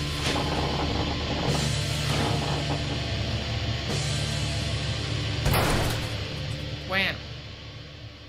No, she's just a parasaur. No, she looks like she wanted to kill us. You see that shit? I know, but she's a parasaur. She's right in the fire. I feel like oh, the audio's glitch. It's playing again. We're just hearing screams as we're in the menu. See what we're just getting here to yeah. Alright, so we just gotta wait for the audio to end because it's audio. Like from the animation. But we're here. Big glitter in her eyes. Yeah, that shit must have hurt. No, that was her own damn fault. It is true. Anyways, it was pretty good. For a moment, I wonder if you can play the animations, like, again. Maybe. Like, later. For a moment, I wonder if the deafening noise of the metal doors being hit is from Mia punching it in rage or accidentally slamming it into it after chasing us. When I catch you, I will eviscerate you and every last thing you love. Fuck. The elevator finally begins its descent downwards. I exhale deeply. Olivia gasps for breath. My arms stings from Olivia's razor grip. Good thing I have a jacket. Her claws have shredded the sleeve. I think it may have even drawn blood. Damn. I shake my arm a bit, and Olivia retracts her hands apologetically. Sorry. Oh God, are you okay? No, I'm not. What happens when we reach the bottom? Mia will be waiting for us. Olivia removes the key from its slot. It won't open. Just don't make any noise. The elevator reaches the bottom. Just as Olivia said, without the key, the outmoded chamber simply powers down. Silence. There's the small gap under the door, letting light in. There's nobody there. We sit in the dark, empty cabin for what it feels like minutes. I'm pressed close to Olivia while we wait it out. I can feel her tail wrap around my ankle, which thankfully won't rip my clothing apart. The phrase 7 minutes in heaven surfaces in my mind as it's buried immediately. It's a bit warm in here. Shh. Heavy, rapid footsteps zone in on us, accompanied by the sound of ripping paper. Mia's destroying everything on the walls. You fuckers had better still be in there. If you cowards run, so help me Raptor Jesus. Alan! She's right in front of the door. I hear her heavy breathing and soft thuds as she's attempting to put her ear onto the door a few times. I try to stay silent as possible, but I'm afraid that the homicidal parasaur can hear my heart hammering in my chest in Pan's crapping horror. Doubt it. Mia, with no intention to vent her frustrations verbally, resorts to the next best thing, punching or hitting. Physical therapy, yeah. We're surrounded by the sounds of ripping paper, dented lockers, and drywall fracturing. You think she would get in trouble for that? Yeah. On occasion, something hits the elevator door again. Olivia and I don't dare move there. I hear other voices. Mia's drawn out attention to herself. Yep, there we go. Who the fuck are you looking at? Do you want one less horn? Find someone, quick. I fucking swear I've had it with that fucking luggage case on wheels. Good luck painting when you're eating through a straw, bitch Lex Croconaut. Crockett cunt, actually. Oh, Crockett cunt. Wow. Olivia takes a sharp breath. Silence. What was that sound? It sounds like a series of sharp cracks. Hey, whoa, hey, it's all cool. It's not what it looks like. It sounds like a taser. Oh. It's rapid footsteps echo from down the hall. Is she gone? What the fuck could have scared Mia like that? There's a light knock on the elevator door. Hey, anyone in there? He sounds exhausted, but it's definitely Idakin. Oh. Okay. Hey, anyone in there? By now, my eyes have adjusted to the light. Olivia's relief is palpable and share my body with relaxing and practically melting against the wall of the tiny elevator. We're going to have to tell Idakin. It's safe to come out. It's all clear. Well, it looks like a stick of dynamite went off out here, but otherwise it's fine. I look at Olivia, who stares at the key in her hand. She moves to unlock the elevator but hesitates. I think our teacher's able to sense it, and since his tired voice carries the weight of his worry. Everything will be okay, I promise. But she doesn't put it in. She just stares. This rage level is just like Fan's worst rage moment. Yeah, but that one was more darker. Yeah. You don't know that. Olivia whispers softly. I can barely make it out. God, please. Putting that key in and opening up means telling Idakin everything. There's no way Mia's letting this slide. Nothing's a safe bet. Nothing can be said for sure. She can't do nothing. She can't do anything either. So she looks at me, as if I had an answer. The key is offered to me, delicately between the two of her claws. Take the key, I guess. Don't take the key and basically not say anything, and take the key, opening and revealing everything.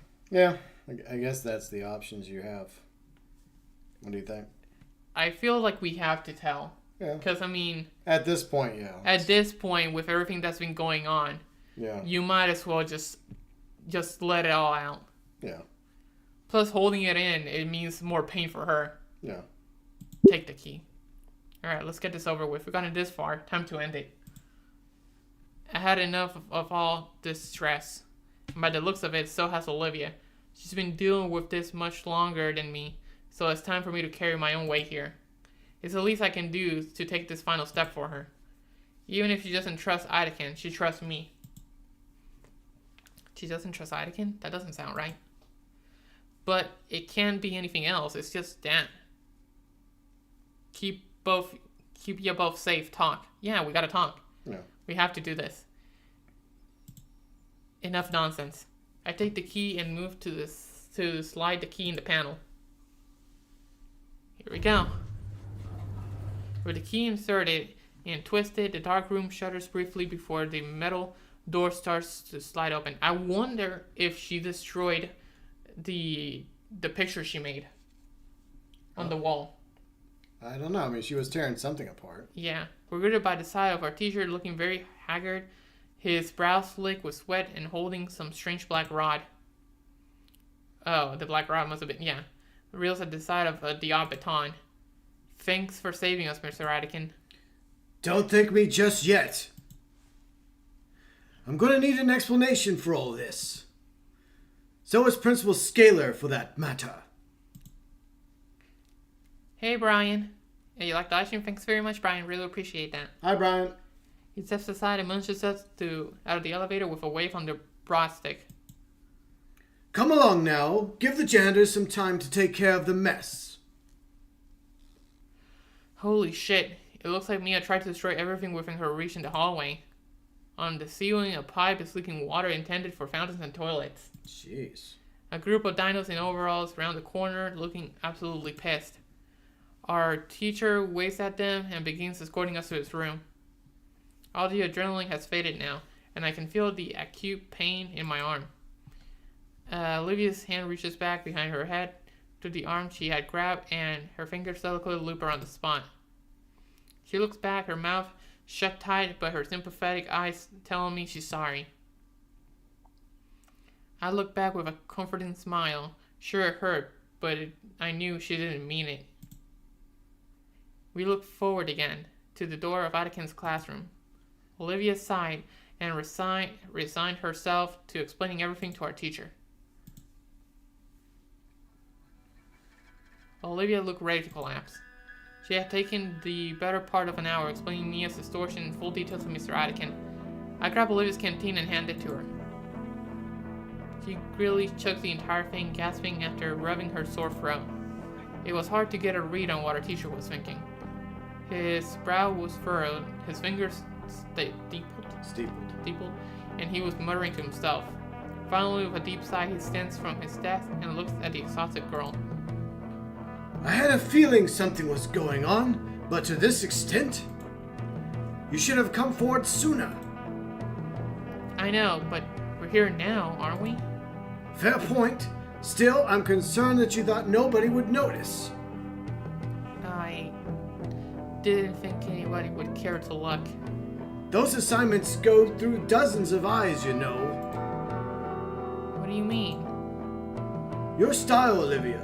I saw it from a mile away, and I was just waiting for you to talk to me. You knew? Why didn't you say anything? I wanted it to come from you. Smart. Don't worry.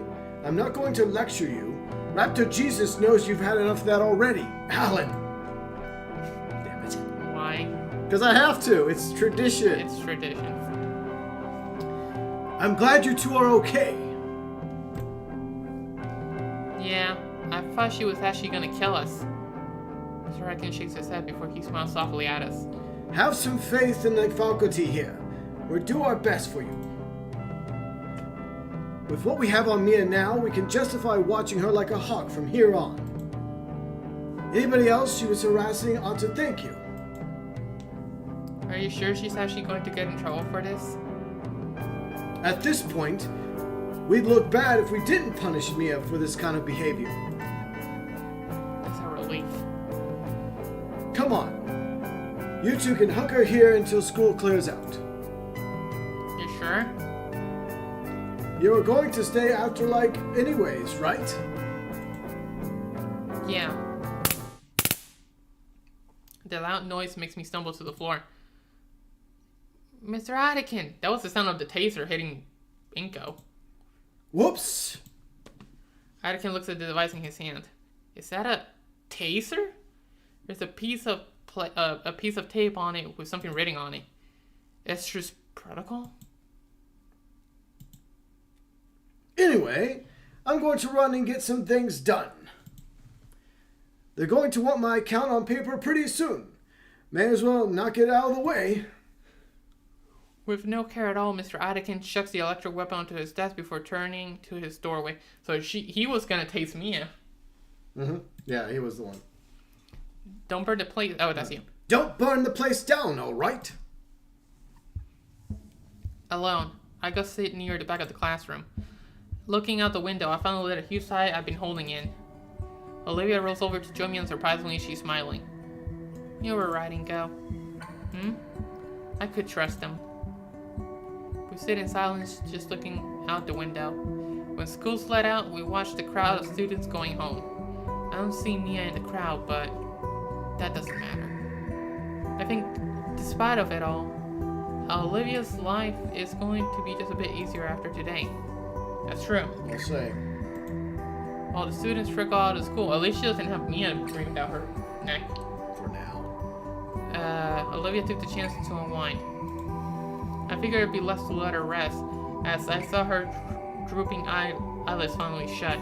She looked cute, just napping idly in her wheelchair, except for the weird bellowing. It was like a snore, except I could feel it vibrating through the floor. Oh, don't they do that? Yeah, alligators and crocodiles, they do that. Yeah. With the clouds hiding in the sun and the classroom's light turned off, I could, with some shut-eye too. I can bring my eyes closed. Instead, I look out the window.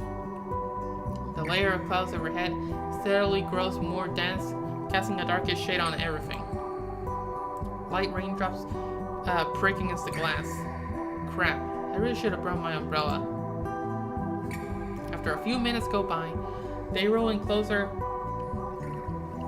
and closer, blocking out the sunlight. If Olivia were awake, she'd think this was pretty neat.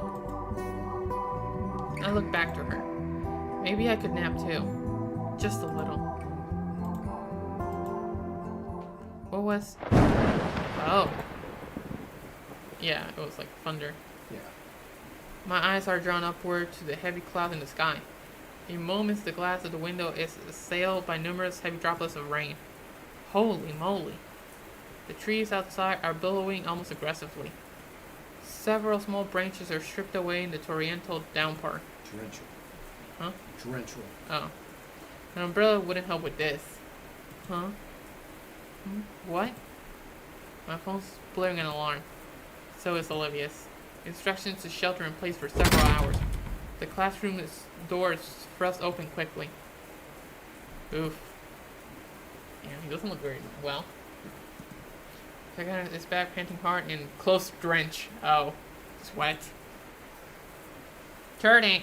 What is Turning doing? He's sniffing my sandal. Wow. He takes our moment of surprise to compose himself as best as he can. Sorry about that. The faculty is doing a sweep of the campus right now. Apparently, there's a monsoon scare right now. Monsoon? Does that happen here? What's a monsoon? You know, it's a major, like, storm. Oh. Anakin gestures his strange outfit and out the window as if it's to ask if Mia had cloaked me in the head after all. Right. Are we going to be alright? Oh, of course. Schools are designated shelters for the worst disasters. If anything, you're safer here than at home. But the hallway outside is open, isn't it? I just finished putting the cover up. The cover? Just keep close to the wall, yeah? What do we do now? Anakin shakes his phone at us. Shelter in place. We're all stuck here for a few hours. Olivia reaches into her bag and pulls out her drawing book and a well-used pencil. Actually, why don't you use the time to catch up on some school homework? Schoolwork. I'm sure you have some work from other classes still pending, and I can't think of a better time to tackle that than now. But today's been rough. Can I do this or finish my nap instead? That's fine too, but aren't you falling behind grade-wise in some of your other classes? Maybe. Fine. I'll catch up on some of that work.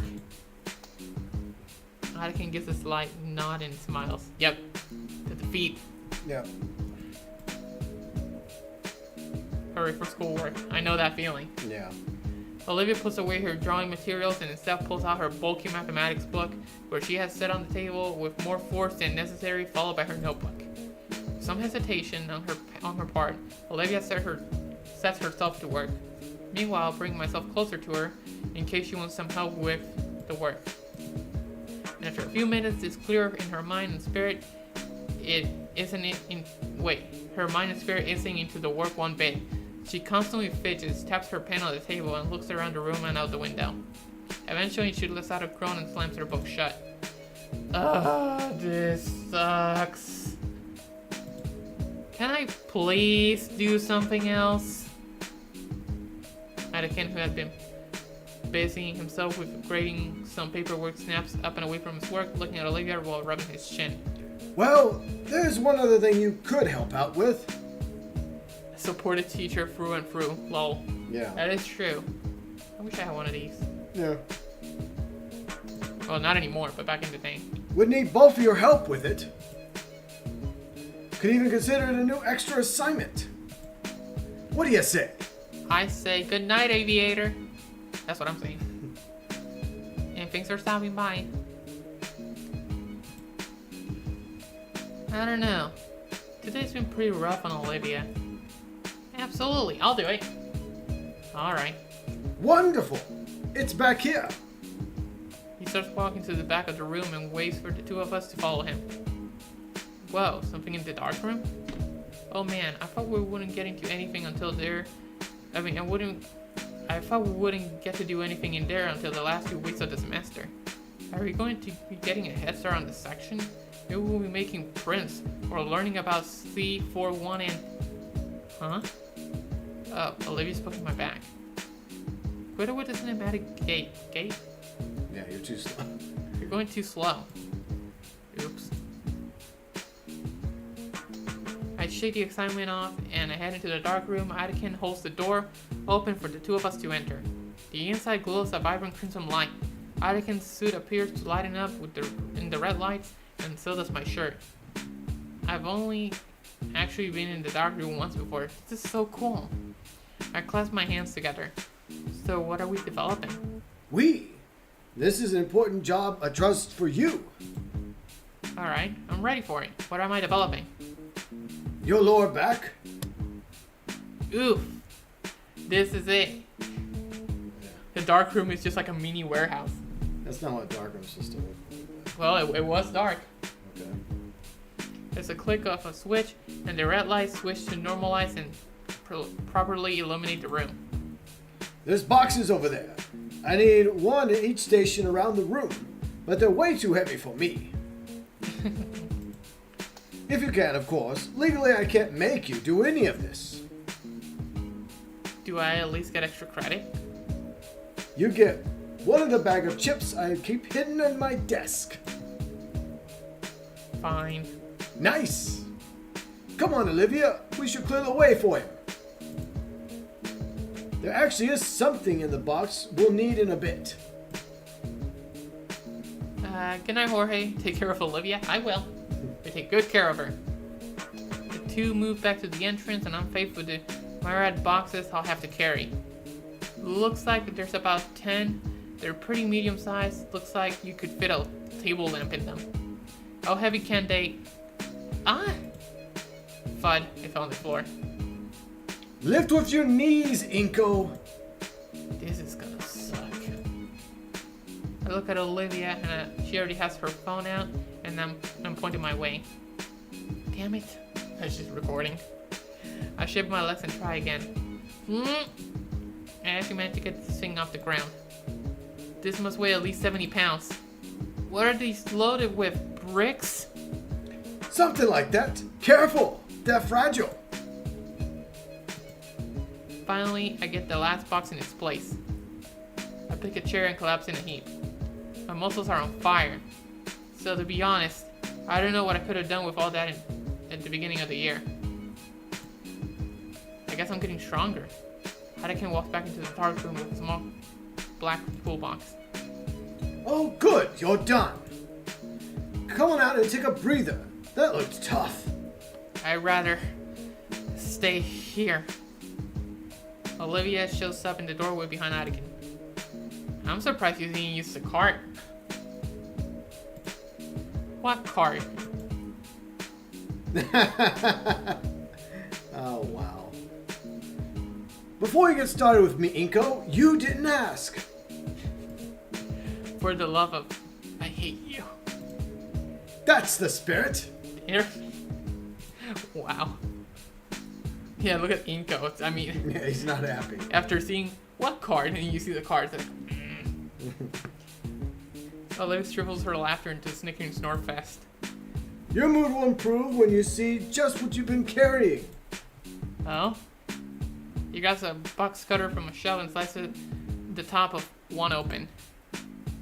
Our teacher pulls out what looks like a large overhead lamp from the box.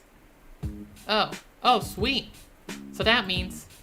that you'll be making your own prints for midterms. That sounds awesome. Oh man, I can't wait to... But before any of that, these need to be assembled. The rest of the parts were taken from the first box and set down Meticulously. Yeah, that word. Olivia's gotten curious as she rolled up to the station handling one of the funnier looking pieces. Anywho, here you two go. Wait, two? Yes, two. Don't think I didn't notice you were watching Inko so much. Studio lights? Yeah. Lamps and stuff. Yeah. Okay.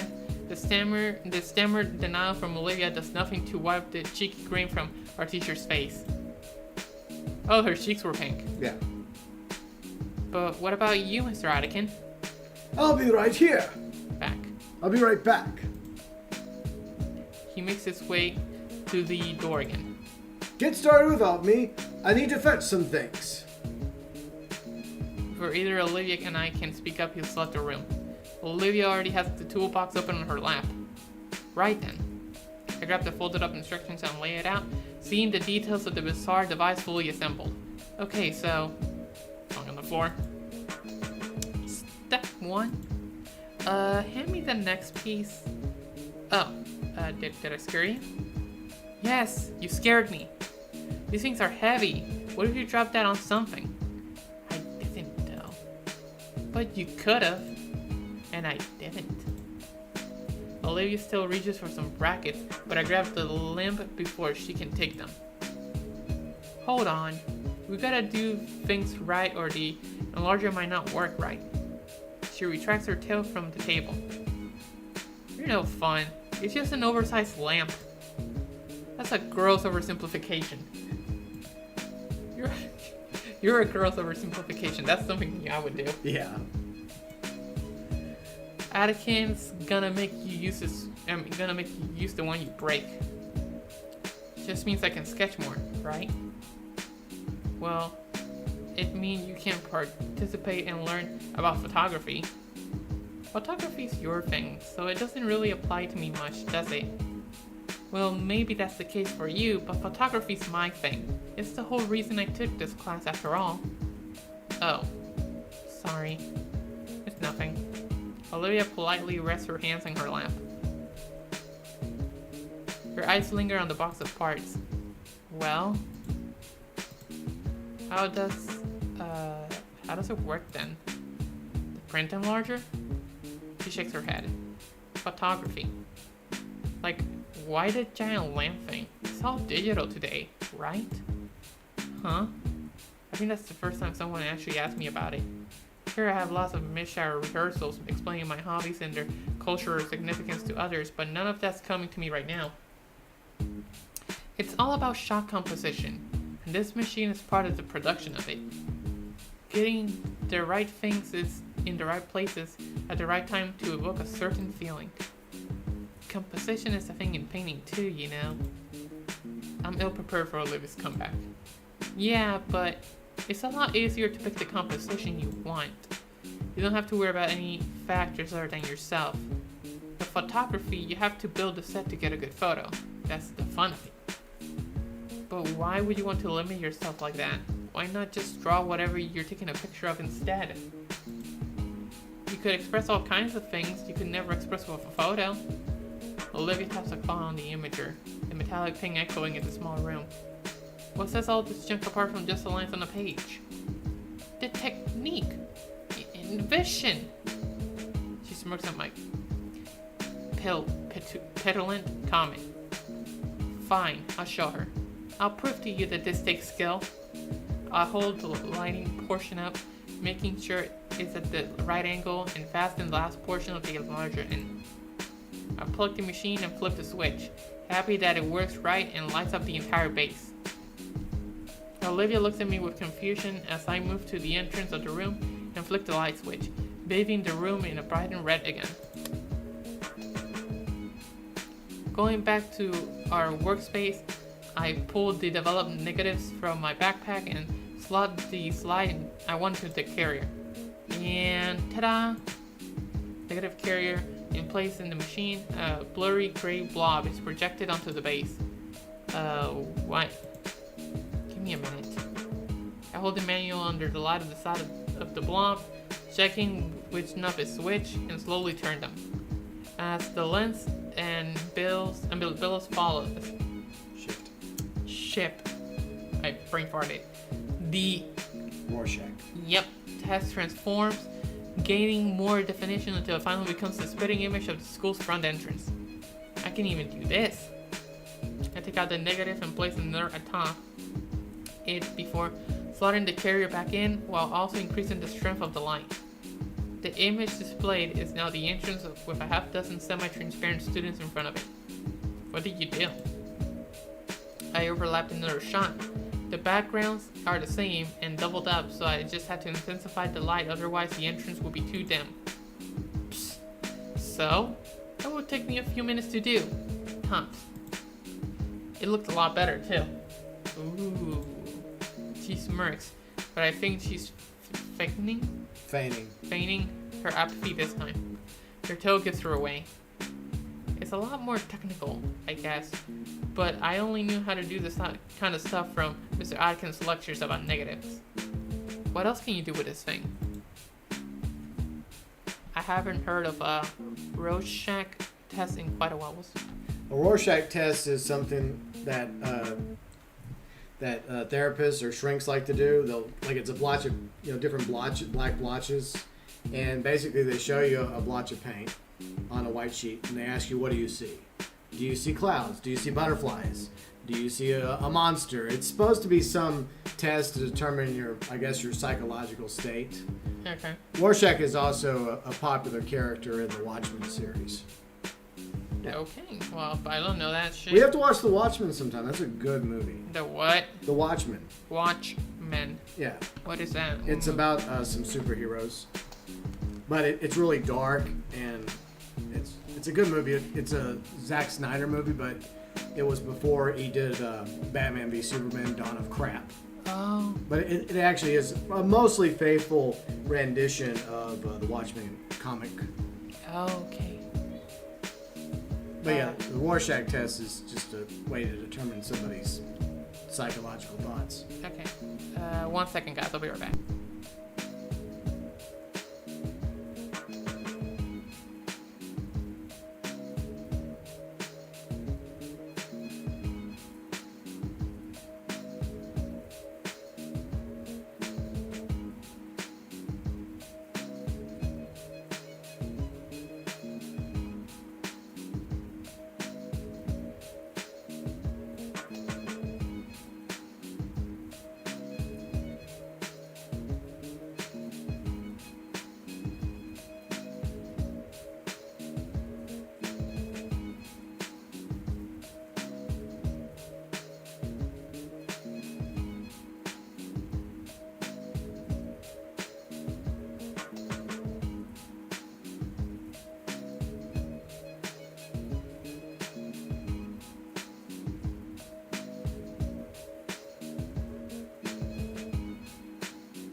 Okay, we're back. We just had to do something. real quick. But, yeah, anyways, let's see. It's an interpretation test. It's cool stuff. Yeah, it is cool. Sorry, got me yammering on small details. It's fine.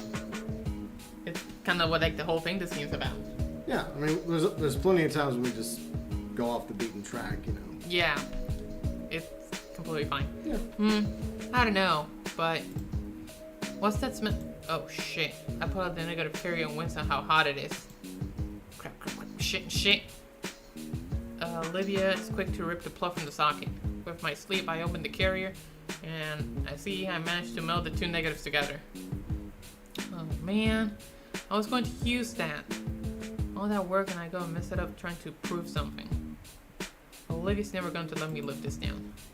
The green Gator girl is lays a sympathetic hand on my shoulder to my surprise. Hey, shit happens. I've ruined a lot of painting in the past too, you know. She takes the reel from the warm metal plate and holds them up to the red light, trying to see through them.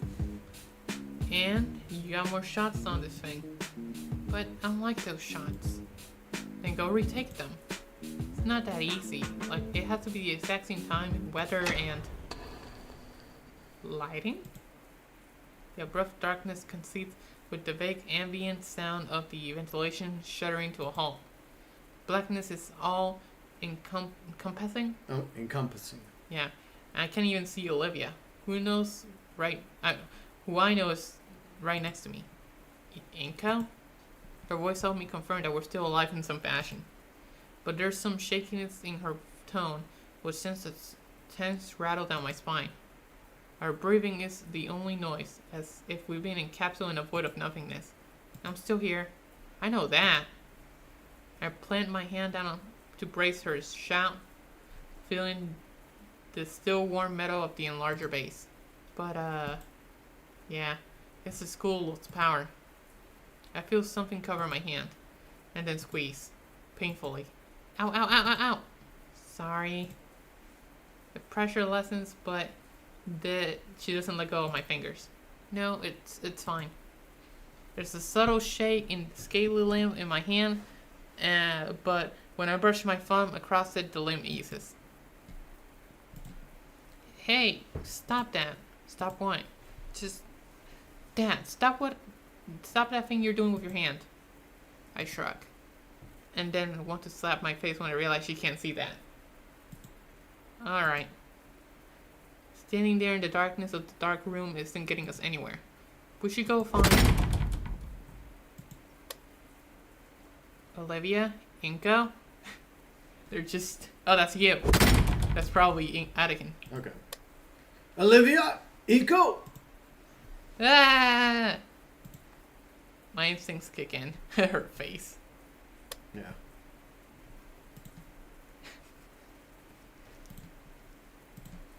I hop back to make space between us and the killer. I turn my back to them to become a defensive wall. I wrap my arm around Olivia's head to make sure she's 100% protected. Hey, it's just me, Mr. Idekin. It took a bit to find a flashlight, but with how this room is... I look up to the shiny one pterodactyl pointing at the flashlight at his own face. Oh. Get off of me, you... Oof. Just down here. Look, I'm not paying you two to get frisky in the closet. That's what Trigham's class is for. We're not Mr. Atkin holds up a pale hand, his screen whitening. Relax, I'm just joking around. He leans against the doorway to get a better look inside the dark room with his flashlight. Power's out for the whole block, and apparently our backup generator's decades old and only keeping the AC on. Someone should get fired for that. Come on, we can wait it out in the studio. Olivia follows me out into the main classroom as we travel slowly in Mr. Atkin's wake. The slow sounds of his gait sets a nice contrast to the rain lashing against the windows. Wow, it's really coming down outside. get a flood? It floods here. Sometimes, but the ground floor classrooms used to have the ground floor classrooms used to have carpet, you know. Anakin starts pulling something out of his desk, but it's too dark to see why. Don't remind me. That junk just sucked away half a year's funding. You ever try teaching people about watercolors without the friggin' watercolors? Was ridiculous. I remember. I remember you the most upset. All right. He sets some tiny tea lights down on one of the desks and begins lighting them. The tiny wicks are set alight with the tiniest of embers, providing the bare minimum of illuminations for us to see. Won't those trigger the fire alarms? We should be fine. They're too small by themselves. What are those for? Been saving them for a rainy day. Wow. We're gonna be stuck here for a while, so why not make it a camp out? Camping? I like the sound of that. Won't we get in trouble though? It'd be trespassing, right? It's either this or trying to get home in this storm. As if to illustrate his point, the weather decided to chime in. Besides, schools are usually made with sheltering in mind. There's all kinds of procedures for this, like bringing everyone to the gym and breaking out some really moldy cots. Olivia winces. Those haven't been replaced? Ha! Our budget has been in the red for years, Miss Halford. Part of why they're scrutinized right now, with that whole audit business. Anyway, we're the only ones left on campus, so I'm not going to go through all that trouble. Just relax for now. I've already called a taxi for the both of you. Taxi? I made the call as soon as the power went out. It's just going to be a while to get one ready and send it out. What will we do in the meantime? Her teacher has a wicked grin. Uh-oh. You're not done with that homework, right? Oh, I'm kidding. Time and storm carry on, yet things are surprisingly calm. Olivia pretends to focus on her work while I pretend to help her, but soon enough, Mr. Anakin starts sharing wild stories about previous semesters. You know, a few years back, somebody tried to take this hat right off his head. Let me tell you, I've never seen a shovel fly that fast. That sounds appropriately violent. Either way, Olivia slowly loosens the facade of productivity, and I join her not long after. You know, I still owe you for ruining your one coat last year. Oh, forget about it. I have dozens of them in my closet anyway. You too? The eerie ambience from the blackout is quickly overridden by our combined laughter. Eventually, we run out of things to say and just wait quietly for each other's company. Anakin slumps downwards in his chair. Oh, long day today. He glances out the window, still being assaulted by sheets of rainwater outside. Normally, I'm home by now, resting. You two mind if I relax a little here? No, go ahead. Thanks. He stretches behind him, cracking his spine against the groove of his chair. Olivia, I've been meaning to say... You're usually so quiet, reserved, isolated even. I've noticed you being a bit more friendly recently. Huh? You think so? You've been in my class all 4 years. Of course I would. Maybe I'm a bit old-fashioned, but it hurts me to see a student hurt themselves like that. When you're in the adult world, you'll see this all the time. Once someone's in a rut, they'll tend to stay there until their days blend together instead of lifting themselves up. Like they got all the time in the world. So I'm proud of you for making an effort, Olivia. Oh, Mr. Anakin, I don't, Don't be flustered. Be proud, Olivia. You've managed to form a friendship. Of course, I appreciate you extending an olive branch too, Inko. Me? It's no problem, Mr. Anakin. Come on, school hours are over. You can drop the mister. I mean, it's not something to be thanking me for, is it? I'm just her friend. That's great to hear, though. Hey, Tommy. Hope everybody have a blessed day. Well, thank you. You too. Hi, Tommy. You can't always navigate this world alone. Someone needs to keep company and really help. He can. More than you can imagine.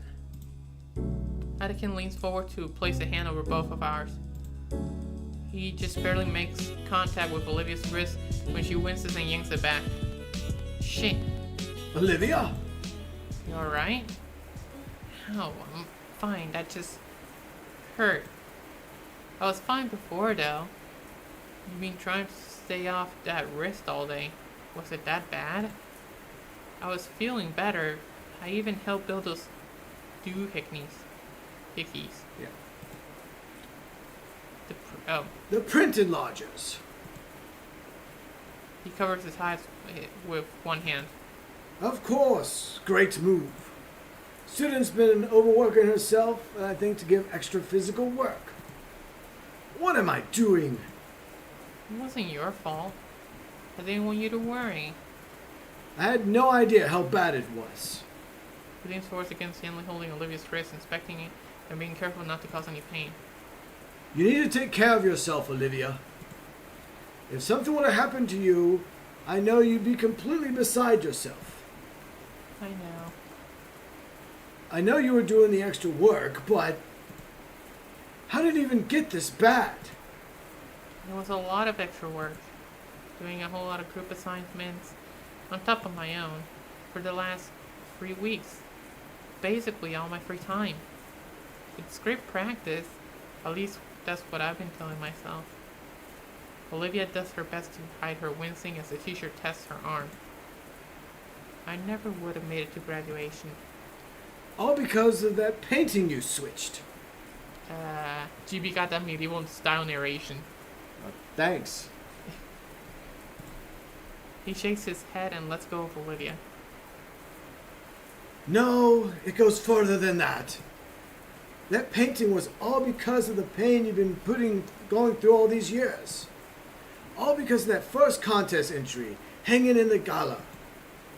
Your first venture into the art world, and it went... How did it? How it did. Yeah. Olivia looks down at her hand, stretching the fingers out and in, slowly, carefully. My hand moves without a thought, fingers taking her hand carefully to help in some way or another. You and that painting. Our teacher palms his face and grows into it. It's a generally good piece, Olivia. I've told you that so many times. She locks up, romantic just a small nod. What a horrible chain of events. I've had to witness it all these years. Watch as if taking your friends and your self-worth, that little smile you had when you first came into my class, and now it's ruining your health. He gently lets go and covers his own eyes again. And I really just sat here and watched it. I was just talking about how people act like they have more time than they have. Anakin, you alright? I'm super. I'm more than okay. In fact, I've made up my mind about something.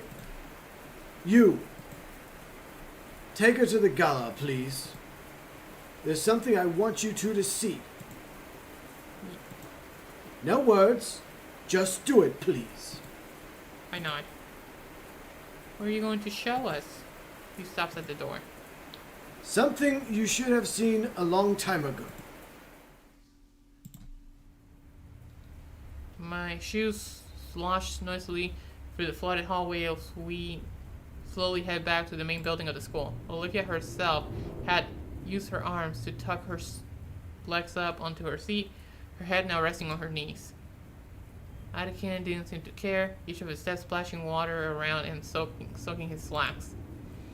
The drains in the floor are working overtime, keeping the water at a minimal level. An unsettling feeling washes over me as we enter the atrium. The interior of the school pitch black from the lack of lighting. At least we aren't dealing with wet floors, but navigating the halls in the dark is a new difficulty. Olivia brought out her phone, using its flash as a light to shine our way, but I'm still unnerved. The only sound I hear is the squelches of my shoes and the awkward dripping from both Olivia and I. Then I realized that Attican had left us behind. Mr. Attican? Her voice bounces down the halls of the school. Do you see where he went? Kinda. I think he went that way. I can just make out Olivia's hand pointing to her phone, thanks to her phone. Towards the school offices. I keep pushing Olivia, for taking my time as I feel my shoes falling to sleep with each step I take. It's the slow going between the eerie darkness and my slow steps. What should have taken us a minute at most takes about 3 minutes for us to arrive at the gala. Well, we're here. The school rages against the glass ceiling, when normally the source of the hall's natural lighting is completely obscured by the typhoon, and there's still no sign of Attican. I withdraw my phone and turn his flashlight on too, in the hopes to improve the situation. I can hear something else, aside from us in the rain. Something that's getting closer. A tiny red light in the distance there with the sound. Tiny ember bounces. I swear I'm hearing something. Like in the game. I hear like a something evil. Okay. Maybe it's just meant to set the mood. You know, it's dark, it's dreary. It's I think that's what it is. Yeah. The tiny ember bounces and sways in rhythm with the odd tapping. Until...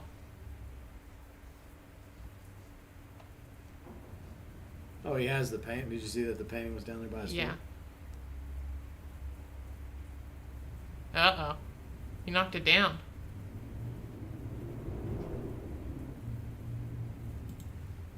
I'm frozen for a second. The font forces its way through me. He wouldn't even hurt us. Attican? What are you doing? Something is kicked aside. It's Olivia's painting from the art contest a few weeks back. Yep. Oh, he's gonna destroy it. I guess. At least you hope that's what he's going to use the axe for. Yeah, we don't want him killing both of us. Yeah. He smacks loudly against the glass casing on the display case. These are the one. Wait. Yeah. Oh. These are the ones, yeah? What? Ignored. Attican staring right at Olivia. She's also struck fearful. But she nods. Attican takes a deep breath and faces to the display. Yeah, the shoes and... Oh, next to her. Yeah, next to her skyline painting.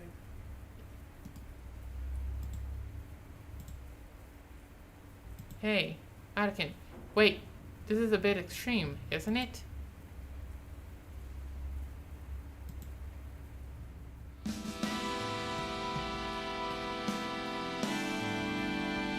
Oh, shit. He's destroying it.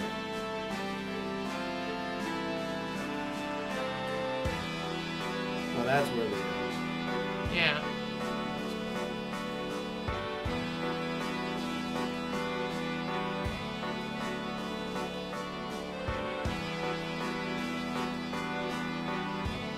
I thought he was gonna destroy the other one. He destroyed them all.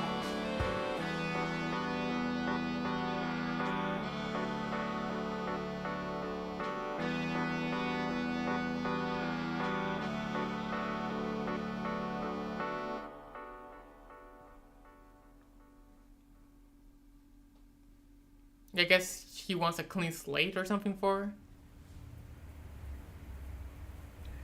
Ha! Ha! Ha! Olivia!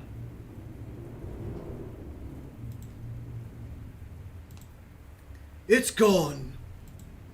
Both of them. This should have been done long ago. Yeah. Anakin, this is... It's crazy. I know. What about the other things in the case? Who fucking cares? Those students graduated ages ago. You know how many still do art? None. If they're collateral so someone else can find... by me. Yeah. But Olivia, you got no other big paintings now, do you? She shakes her head. That's a shame. Look what I just did. I can make another. Yes, that's what I need to hear. You make me so proud to hear that. Do you remember in sophomore year when you challenged me to think of something I wanted to do and set a goal to do it? Of course. I couldn't think of anything back then. But there has been one thing I've been wanting to do for a while now. And like you said, some company could really help. Olivia grips my hand just a little tighter. Promise not to laugh? Never. Would you mind asking me again, Adkin? Sure. I believe it was, if you could leave right now and go do anything you wanted, what would you want to do? Anything at all. Yep. I want to go see a fountain and paint it for you. Fucking brilliant. There's a fountain here. There's a park not too far from here, and you can barely see a fountain in the center of it from the window. I love how Anakin right now is being more of an adult and like an actual person instead of just being your teacher. Yeah. Like he's just being like another person. Yeah. Let's see. Anakin's ultimatum. That's kind of what it was, yeah. Okay. I guess. It's gonna hurt like hell, but I see what he's doing for her. Man, that's a tough one. I thought he was gonna do something else with that axe, but I'm so relieved that this is what happened. Yeah. I knew he wasn't gonna hurt her or Inko. Yeah. I thought he was just gonna destroy one painting, though. Yeah. I think I know of it. The one in Stig Equestrian Park. That's wonderful, Olivia. Anakin stumbles a bit. I rush to give him a shoulder, some shards of glass crunching under my feet. Ha, good thing the power's out. No cameras up or anything. Won't you get in trouble for this? I'm always in trouble for something. And ordinarily, I just take the hit.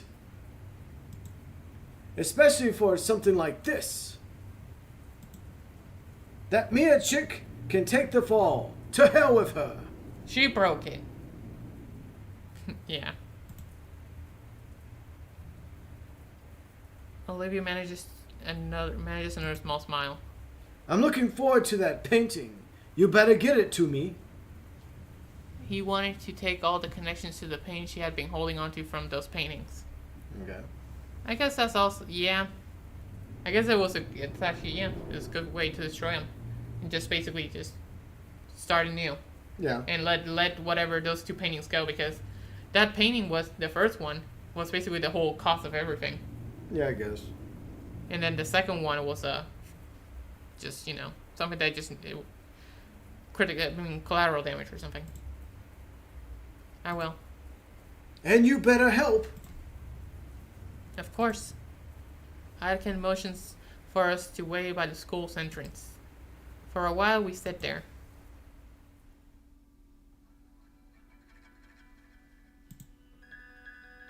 Do you have one, Anakin?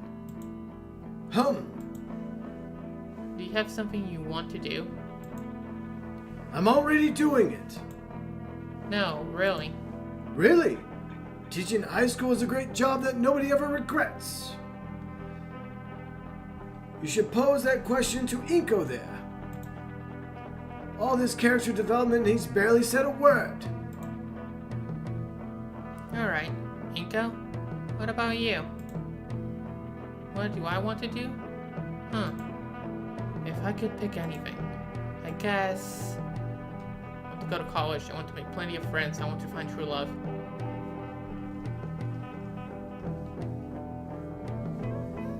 So what do you think? Which one are you thinking?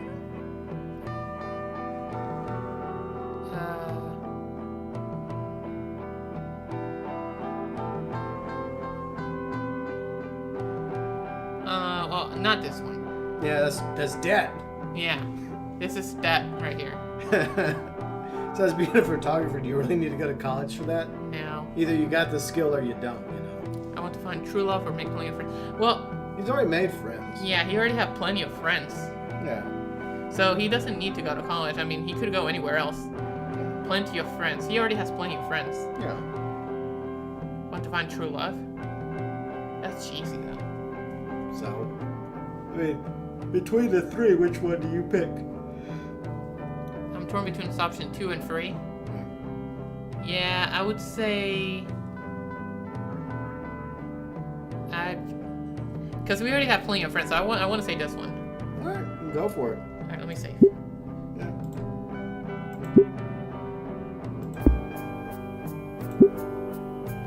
More ambitious dream. Oh, that's you. A more ambitious dream. I can get behind it. It's a bit unimaginative. That's just hater talk. You probably start looking more into the how and not the what. Like you would know. I can totally do it. Sure thing, Mr. Successful. Your blog doesn't even have 10 followers. You looked me up? Yeah, got bored. You could at least follow me if you're gonna cyberstalk me. I'll follow you when you make good content. Wow. Also, your interpretation of Godzilla you copied from a video essay sucks and you should feel bad. I copied Anakin's motion with the axe and karate chops Olivia's leg. I didn't feel that, jackass. Well, I guess some banter's a form of motivation as well. Sounds like you have quite the promise to uphold now, Inko. Boo. Even with the disses being thrown around, what stood out was the wild grin on Olivia's face. Between the statical of rain and the uproarious laughter, time seemed non-existent. I could feel the muscles in my face ache, brought on by bouts of laughter and grinning, which made the taxi's arrival so disappointing. As we were escorted to the parking lot, our mirth was replaced with something more calm, comfortable, and easy quiet that let my thoughts wander back to the things that were said back to each other. Back to what our pharaoh teacher had said, navigating the world alone. For all the time I spent around Olivia and her friends, it never occurred to me that she harbored something like loneliness. I mean, Damien alone is like a wild crowd composed by a single madman. Of a single madman. And Liz, she's practically the group's nanny or something. The driver of the yellow van leans into his horn, and I can feel a baleful leer on me, even though the haze of fog and raindrops. Olivia drops her hood up, and I hold my jacket above her head. With a final look to Mr. Anakin, we thank him. No need for thanks. Seeing my students grow and prosper into adulthood is all the reward this old fossil needs. With a wave, he sends us up into the rain to the irate taximan that yells us about his burning gas. While Olivia works to get herself situated into the cab, I turn back. Mr. Anakin is sagging, meandering back into the building. Oi, hurry up! Right. It's been a week since the typhoon. Okay, so a week. The days after were surreal, with how things just realigned with the old schedule. Anakin was serious when he told Olivia to give up that wrist. He effectively banned her from painting until he got better. Meaning all the weeks I've been doing our works as a group. It was exhausting.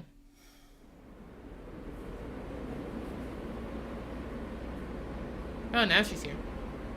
But today, I'm pretty excited. For the first time, Olivia is actually joining me on the metro. We're heading for the city. It's going to be a bit of a trip. For the last several nights, Olivia's just been using my inbox to source sketching ideas while her wrist heals. On first day, she even attempted sending a few left-handed sketches, but gave up after the third or fourth Marform rap. Then Liz sent me a game-changing invitation for our group chat. Her uncle had some business in the city, and he told her she can go do something with the time since it's her car. So she invited the rest of us to join her for lunch at a fancy place. It got us pretty thrilled. Got me pretty thrilled. Olivia understood the order to stay off her hand, but that doesn't make her less manic about wanting to get back into painting. Why did you agree to go if you don't want to go? Well, a trip to the city won't suck so bad if you're there. Oh.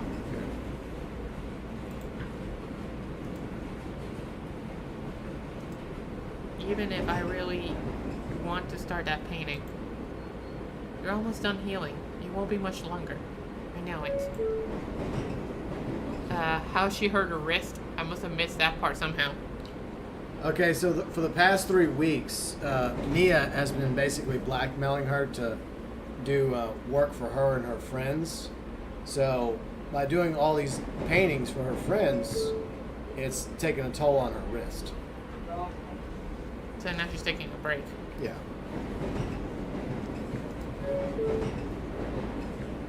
Actually, that's not bad. Oh, the other one, where she was like more. Yeah.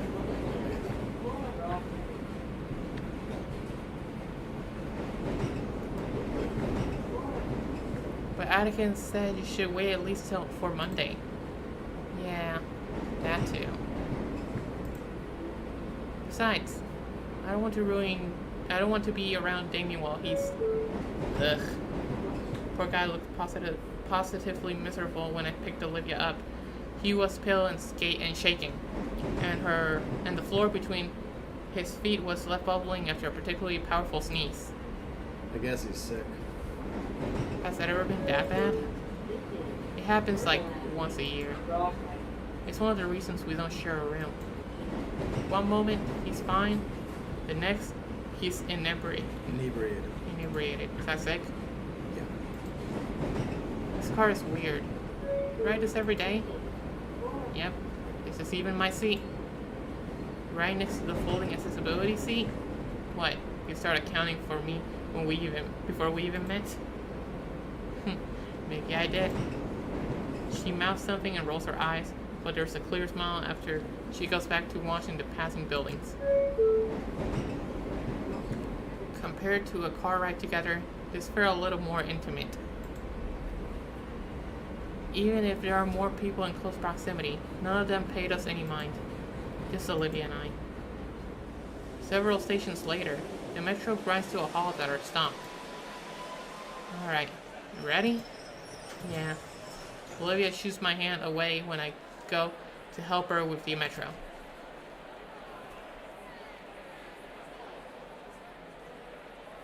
Or help her out the metro, whatever. We step out into the chilled air of the city. I'm already getting goosebumps. That cold front is really making itself known. We should find Liz quickly, before Olivia starts shivering. Are you seeing a long, big green neck anywhere? Not that I know of. Great. That sounds awesome. Looked around through the alleyway into the closest shops. Maybe she'll be in the bathroom? I wait around, but I don't want to make Olivia wait out in the cold. Did we get the wrong stop? Just text her already. Crap, right, I'm dumb. Hey, what the hey? Where'd you go? No. A moment later, her head rubs out the door in a nearby coffee shop, followed by the rest of her. Hey, Inko! Glad you guys could make it. Yeah, just got confused. Didn't know you'd be in the cafe there. Really? I've been there the whole time. I messaged Damien I went in to escape the cult and...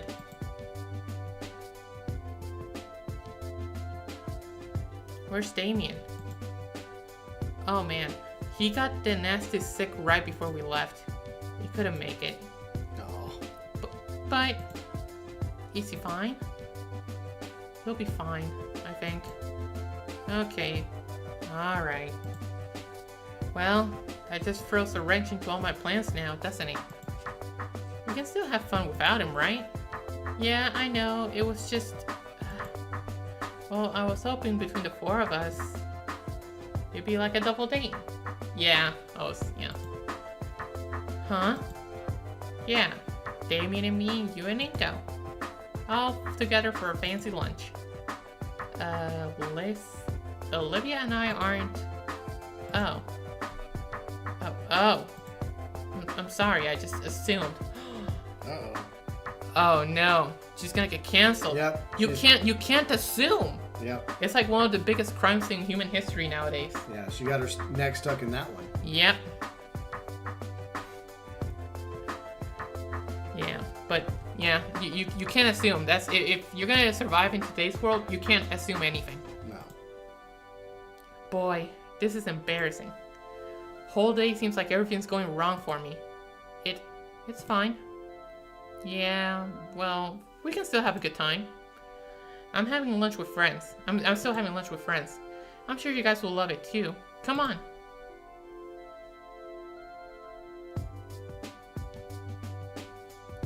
Liz led us through the streets, pointing out our destination when it comes to the view through the towering skyscrapers. Whoa, big building. The building is more akin to a narrow spike aimed skyward with a large disc-like rune built near the tip. And you see that piece near the top? It's the restaurant. They built it that way that the whole thing slowly rotates, so your view changes while you eat. You can see the whole city, the oceans, even the mountains. Whoa. Oh. I've gone here with my parents all the time as a kid, and I've always daydreamed about bringing friends and important guests there and, well, you know, business type stuff. This will be my first time on my own. Well, you know. Oh. I think Olivia's afraid of heights. Because she was back in the front Yeah. row. Once she heard about it being on top of a building. Yeah. You're visiting the Space Needle? Lol. Well, I mean, there's several places in several major cities similar to this. Like, I think Dallas has something like that, and I think San Antonio does, and several other cities across the world. It's just it's a popular thing to do on top of some buildings, or you know, why not? Yeah. You'll see. There's even a... Well, hold it. We lost Olivia. Turn around to check on her errant Gator friend who's a bit farther behind than grimacing. She comes slowly rolling in, fighting to hide the slight winces every time she pushes herself. Oh, sorry. It's fine. You sure you don't want help? I can manage on my own. Please.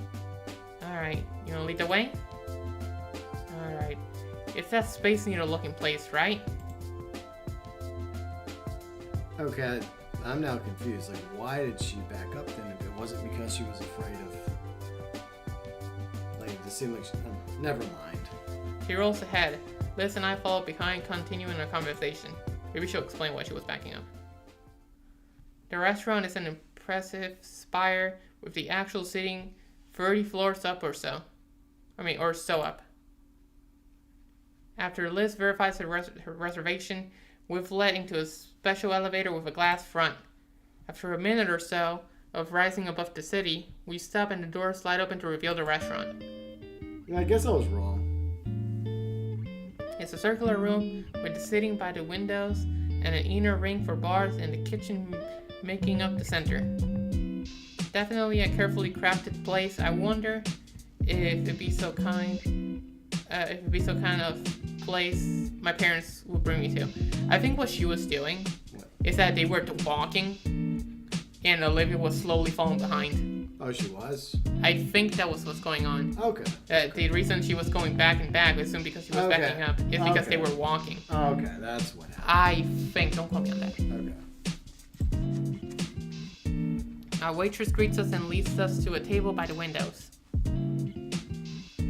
One of the seats closest to the window is moved so Olivia's wheelchair can fit by the table. She approaches the space and stops. She's looking down out the window.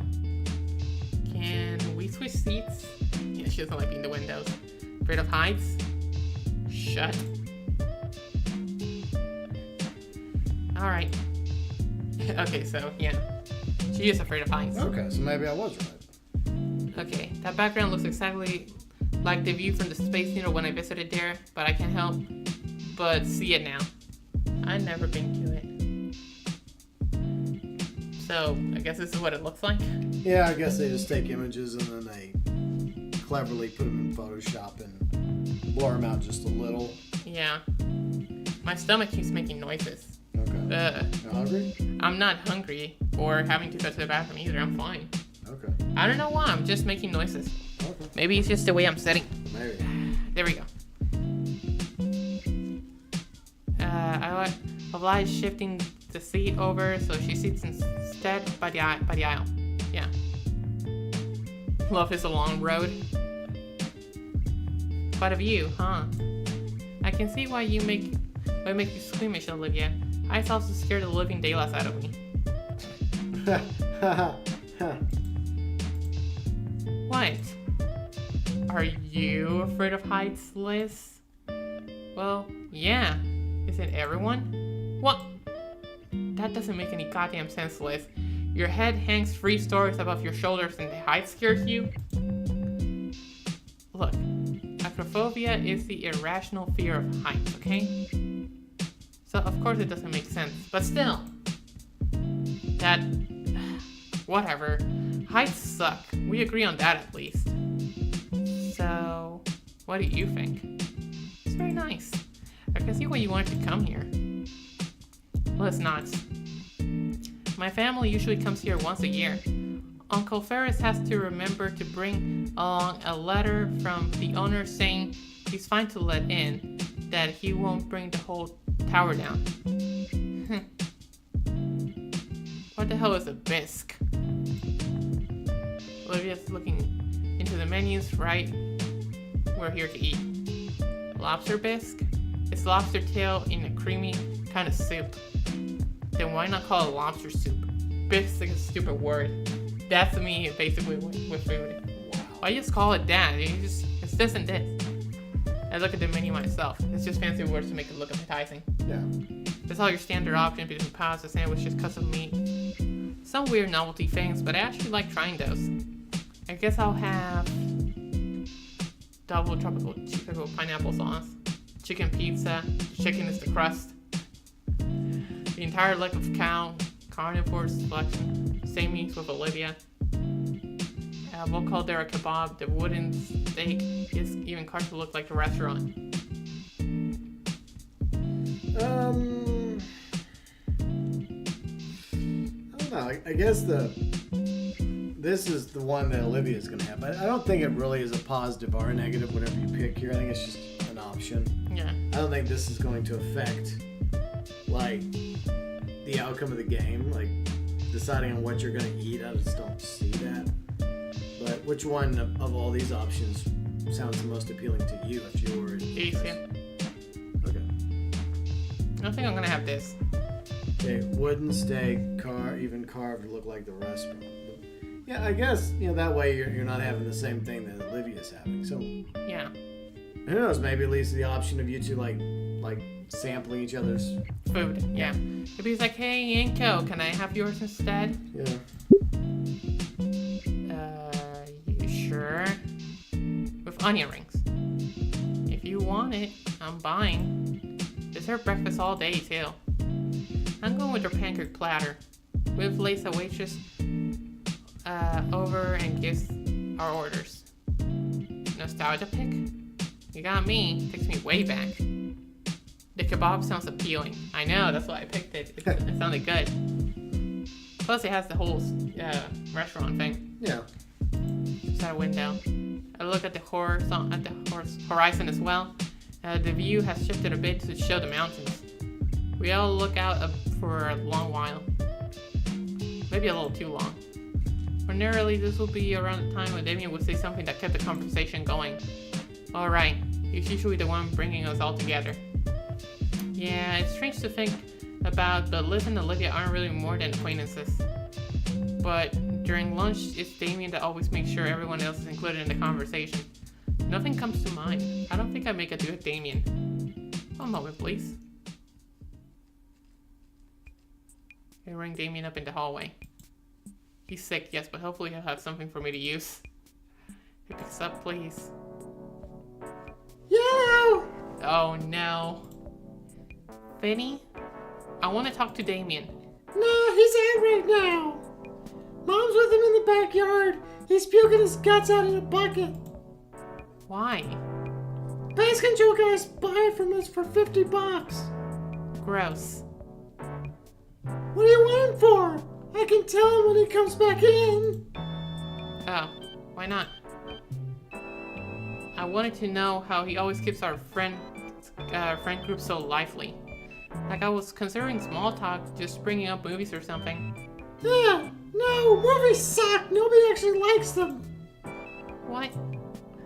I'm playing Fortnite. You'll turn down so you can't hear me.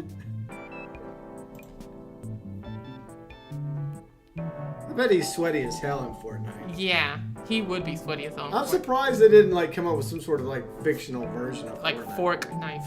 Yeah, or something. Yeah. I heard what you said. It was just dumb. Was it? Yeah. There's a pause for a moment. Movies always sucked.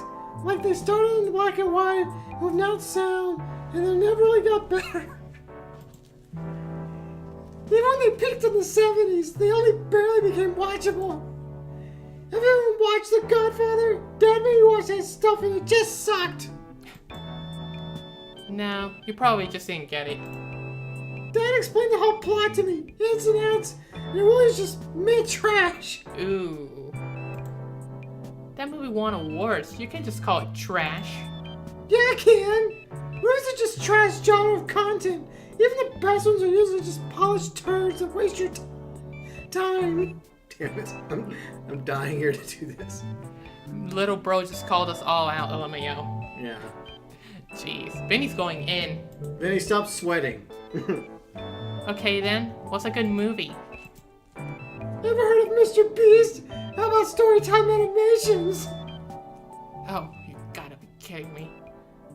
I'm not. Any popular contest on YouTube provides more value for your time than the classics that your old people fawn over, and it still sucks. So what's it called? Mr. Beast. Oh, Mr. Beast. Oh, God. So that's what he was. Ooh, them fighting words. Yeah, we're gonna have a little something 101 with Winnie over here. Yeah. You snoot. They changed this, but they don't change Fortnite. Yeah, maybe they just couldn't come up with anything, so they just gave up. Said, fuck it.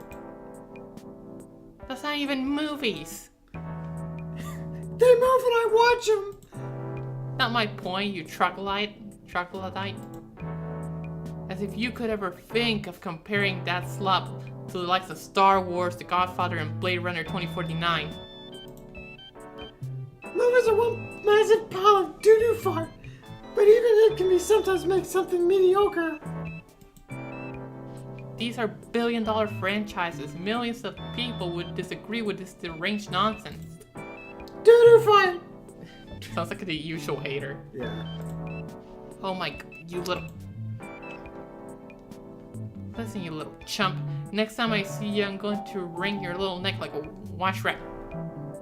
Uh-oh. What? Who is this? Shit. Calm down. Kill him later. Nuts. I didn't get the advice.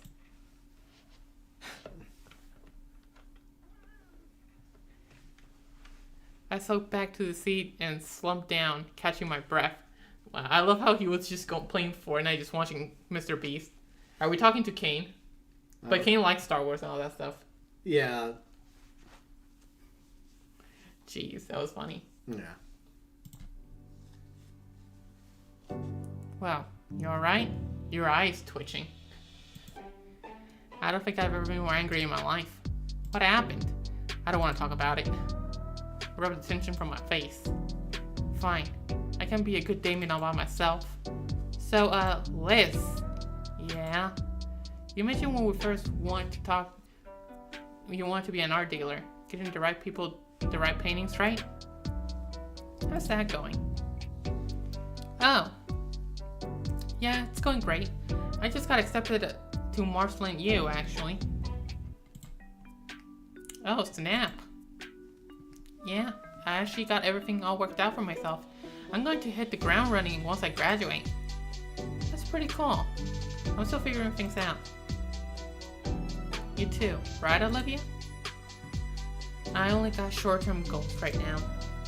But I'm interested in what Liz was talking about. Right. I'm sure it wouldn't be a problem for Olivia to replace the stolen painting. But what was annoying was having to contact with the treasury and the administration about the broken cabinet. I mean, whatever happened? Whoever did it, I wish I would have dealt with Mrs. Scalar's neurotic tantrum the way I did. We're still finding glass shards all over the floor, and I get screamed at as I'm the one responsible for it. Scalar needs to put the coffee mug down sometimes. Jeez. It's not a problem anymore. We already ordered a new display. It should be installed next month. Oh, I got off track. What were we talking about again? The art dealing thing. I'm actually interested. Oh, well, the plan is to be able to open my own business. I'll start online and work my way up, up to having a physical location. Uncle Ferris told me he's willing to help me figure out the legal part out. I've already gotten a few connections. Some people that might be interested in being involved that run some pretty decent prices for me, I mean. I'll be selling my own works too. I've gotten even better at painting since the start of the year. Have you even noticed? I think you have. Yeah. Although, since I'm no artist, I'll admit some of the details are probably lost on me. Liz nods. Maybe I'll buy one sometime. You'll give me a discount, right? Maybe. Oh, Olivia, have you painted anything good recently? No. Oh, sorry. It's fine. Well, I got one I really want to be doing. Why don't you? Because I got dragged here instead. Dang it, Olivia.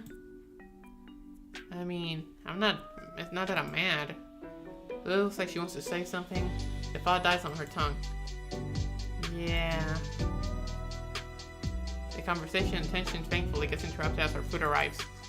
The social media influencer in me itches to take a photo of each plate, especially with how good the presentation is. Dang, should have brought my camera along with me. Wait, I have my phone! Say, Olivia. I turned just in time to see her jaw on the hunk of meat, tearing it right off the bone. Yeah, that's what I would be doing. Yeah. It's like, you'd already like taking a photo, yeah, and I'm already chowing down. I do that. I just, no photo. It's bad. This isn't Instagram, this is food time. Never mind. How's it taste? She takes a moment to chew her food before sitting it down the hatch, then smiling as she gives me a greasy thumbs up. Liz chuckles from Olivia's good review as she lowers her head to get the first bite of her pancakes. I wonder how long it would take to get from here all the way to here. Quick minute. Guilty as charged. Yeah. Given that her neck is making movements equivalent to doing the happy dance, I'm guessing that the pancakes are good here. My view had changed again. Now, having noticed it, could almost feel the slow rotation of the room. I savor my onion rings while watching Volcadera Bluffs pan right by us, taking in the amazing view. My thoughts reach out for the camera, already calculating the restaurant's rotation with the proper settings to capture the full 360 panorama I could achieve. And a separate section of my mind recalls the other panoramic Yeah. of the city I saw. The one that is now nothing more but shredded debris. Say less. The Brachiosaurus takes a moment to respond as she attempts to cram her snout into her glass of water. Stupid glass, no strong. Yeah? So, you mentioned all about wanting to be an art dealer and be part of that system. I guess it would be pretty cool if we worked together. Come again. I don't know, it just seems like a decent idea. No, I get you. Now let's Liz's turn to pause from her food, sat upright and carefully tap the napkin on her closed lips. Maybe, but I don't think you want that, honestly. No, that'd be cool. I like that. Oh? Yeah, maybe. I'm not sure. Not sure?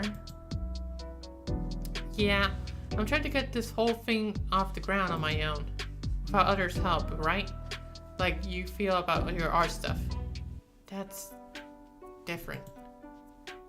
The point is, it's important to me that my start is as self-sustaining as possible. But you just said you had connections in your uncle? Yeah, family and such, not Olivia raises that iconic eyebrow. Friends, or is it just me? Olivia, don't even start to make a scene. I have to do something. Olivia, Liz, come on guys, can we finish lunch first? How am I making a scene, Liz? I'm just curious about your life for once. Well, not like this then. I'd rather you go back to giving me the silent treatment. Oh no. Oh no. What have I done? What's your deal? Damien and Inko wants us to be friends. Here I am actually trying, and what am I? Not worthy enough for your stuck-up? Ugh. You didn't want my friendship before. Or Damien's. For years. It just sounds a bit like you just want to be friends now because you can get something out of it.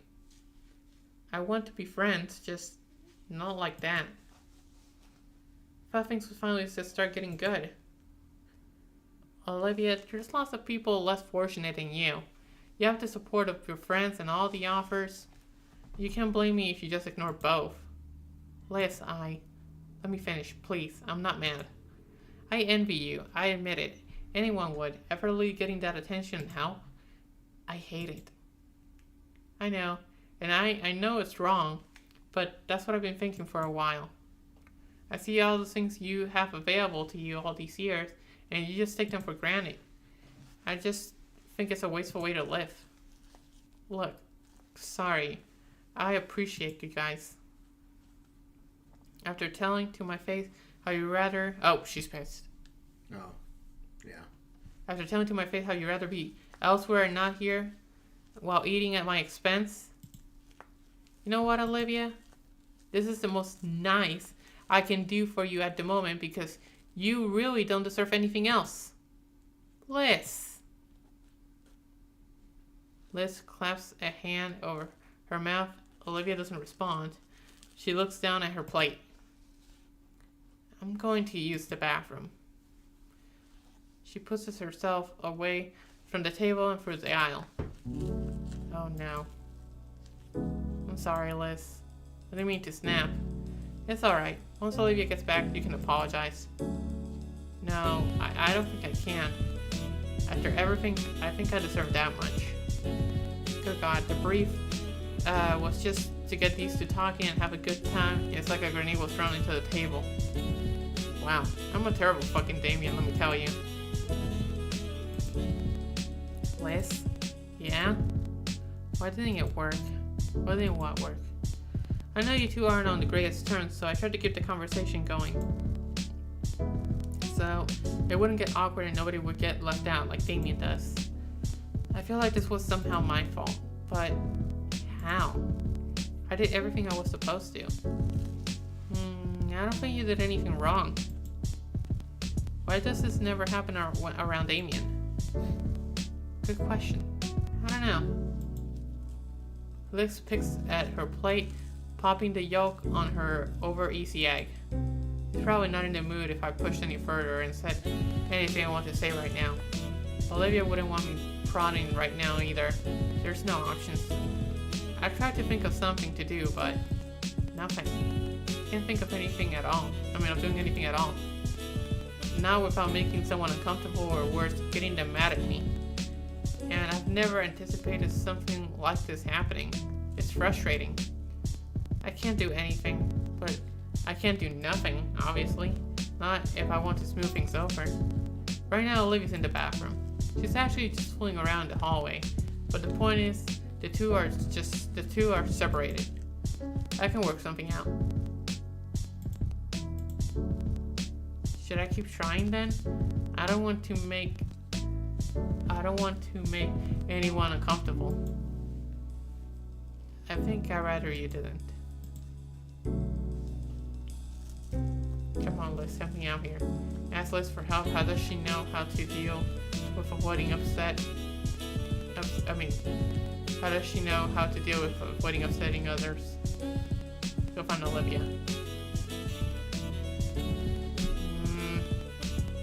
What should we do?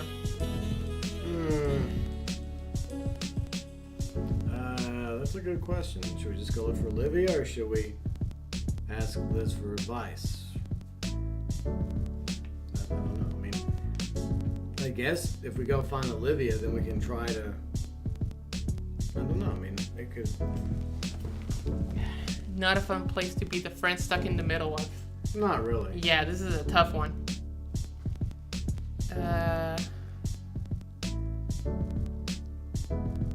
Well, they're already both upset, so... I guess the best thing to do... I don't know. You don't want to leave Liz hanging, but... maybe go to Olivia, find her, and... Yeah, we could grab her. Try and... I guess maybe it leads to her and Liz reconciling. Yeah. It's one of these two. Okay, so ask Liz for help. How does she know how to deal with avoiding upsetting others? Well, the problem is, it's already, the damage is already done. They're already both upset. Yeah. I feel like we should just go find Olivia. Yeah. What do you think? If that's what you want to do, go for it. Let's go find Olivia. A heavy breath escapes me as I stand from my chair. If you'll excuse me, Liz. Head tilts quickly further than needing question. I just want to check on Olivia. Oh. She waves at me as she waves me off as I turn away. Making my way through the restaurant, a part of me marvels at how I don't even feel the room spin. Kind of makes me dizzy, honestly. But it's just mental busy work to distract myself. After all, I have no idea what I'm gonna say to Olivia. Hey, do I ask her how she is? Nico? Well, I'm on the spot now. Hey, just came to see what you were doing. I thought I had more time to think about things, but instead of being by the restroom, Olivia was. Why are you here by the barn? I want to see if they give me a mimosa. What? Mimosa. Like OJ and champagne. Olivia, you can't drink. Says you. She takes a long sip from a glass fluid filled with orange liquid. I make a slap out of her hand, but her tail stops me. I'm joking. Jeez. It's like you, Inko. A virgin. She grins at my scowl and continues sipping on her drink. Want some? She holds out the glass to me with that smug smile of hers. Taking the flute, I can clearly see her lip where her lips have touched it. Olivia looks to be leaning forward as I stared at the glass. Ignoring the hit in my cheeks, I tipped the glass above me, carefully pouring some of the liquid into my mouth. Oh. This is just juice and ginger ale, Olivia. Handing her back the glass. For a split second, I thought I saw some disappointment in her eyes. Maybe I'm just seeing things now. With a shake of my head, I refocus. I came to check on Olivia and fix things between her and Liz. You okay, Olivia? Yeah, totally. Why wouldn't I be? Her eyes are wide open and yet nothing looking my way. Well, because of what Liz said. Oh. She's axing her chair. Olivia? No, yeah, that was... Her finger circles the lip of her glass as she thinks. I'm not hurt, just frustrated. She looks at her glass one final time, then downs the last quarter of it in a single swallow. Afterwards, Olivia sits it on the bar on the top of a couple crumpled dollar bills. I mean, Liz doesn't get it, Inko. Maybe if she walked a mile in my shoes, she would, but I hate to see you guys go at it like that. Yeah, maybe it's been a long time coming for me, but who cares? Long time coming. I know she's been a bit frustrated for a while. Probably been holding that in. Doesn't mean I want to hear it though. All the time I've known her, she's just been so far ahead of me. You heard her yap about how her art's getting better, how many connections she has, and how it'll get her $1 billion or whatever. I'm the better artist, but I don't even know how to start getting my crap together like that. I look at that chasm between us and it just fills me with dread. It's just jealousy, I know it. It's just been getting worse every time she mentions getting further in life, while I can't convince myself to try. It's different actually getting her upset at me over this specifically. I just mentioned being someone she considered a real acquaintance, and she blows up like that. Do you want to talk about it? No. You sure? Is that what you wanted to see me about? Partially. The other part is that I'm a bit confused. I wasn't expecting things to go the way they did. So I came to see you to ask for help to make this right. Uh-huh. Well, I'm not apologizing, if that's what you mean. Come on, Olivia, help me out here. Ask Olivia for help. How does she know how to deal with avoiding upsetting others? And there's no other option. It's the same too, but with Olivia.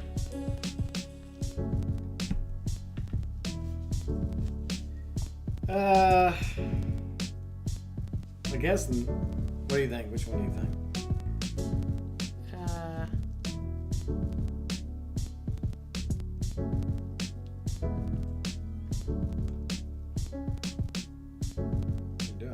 Just reading. Okay. I guess the second one. Maybe the way you can get a good resolution. Maybe asking them either one for help leads to a positive resolution. Like the second one. So how's Olivia? How she knows how to deal with sitting with others? I guess. I mean, which one do you want to do? The second one. Okay. No, that's not it. Rubbing my scalp to help my thoughts flow. I just let my words come out unfiltered. I'm serious here, Olivia. I need some help. I have her full attention now, and my words just keep coming. I feel like I did everything right, but it went wrong. You and Liz got into an argument, and I thought it wasn't heated. You got hurt. That scares me. For a brief moment, Olivia's gray eye widened in surprise. I have a few ideas on what to do, but nothing that will make someone upset, or worse, get them mad at me. Why do you care about our opinion so much? Because you're my friends? I want us all to get along and enjoy lunches we got invited to, but I don't know how to fix it. The only things I can think of will probably make you guys upset with me. So that's why I'm asking you. Me? You're, self-reliant? You're strong in your stance to never accept help on account of your condition? For the longest time, that confused me. Well, it still does, but you do it. It confuses you? Well, it's like others are willing to give, and giving feels good. When you deny it, it's like telling them those thoughts don't matter. One way to put it. That's the part I don't get. Even though everyone stands to gain something for the sake of your goals you don't accept, you take the hard road. Saying it out loud. I like it. I wanted to give it a shot, but I don't know how. What do you do when there's no good option? Wow. Well, thanks. I guess I'll put it this way. It'd make an alcoholic happy to give him alcohol even though it hurts him. Yeah. But sending him to rehab, that's painful. It's not gonna be a happy journey to make. But it's good for him. Absolutely, that's my point. Don't worry about making others comfortable and happy if someone needs getting done. In my case, it means ignoring the help because my own goals need to be done. If it makes someone comfortable, then it's their problem, not mine. When something needs doing, you just gotta do it. And when there's no option, seems like it'll make people happy, well, you do what you can. That makes sense? I'm making this up as I go along. Wow. I think so, yeah. If it's the right thing, you get the support you need. After all, I got you. And even if you don't, sending along for your standards is cool. You'll be trying and that's what matters. Yeah. Thanks, Olivia. Hey, you're welcome. Saying all that out loud is helping me understand a few things too. You ready to head back? I have an idea how to smooth everything over. Sure. I'm curious what you have in mind. Even if I think I won't like it. Even if you think I won't like it. Sorry, Jordan. I start heading back to the table. Olivia follows close behind me. Hey, you guys are back. Everything good? All cooled off? Yeah, everything's great. I just want to give my 2 cents trying to resolve everything. I can't decide who's right. You're my friend. Liz is right. Olivia needs to think of others more. Olivia is right. Liz is being petty. Both of you are wrong. I feel like this is the pussy move. Yeah. So.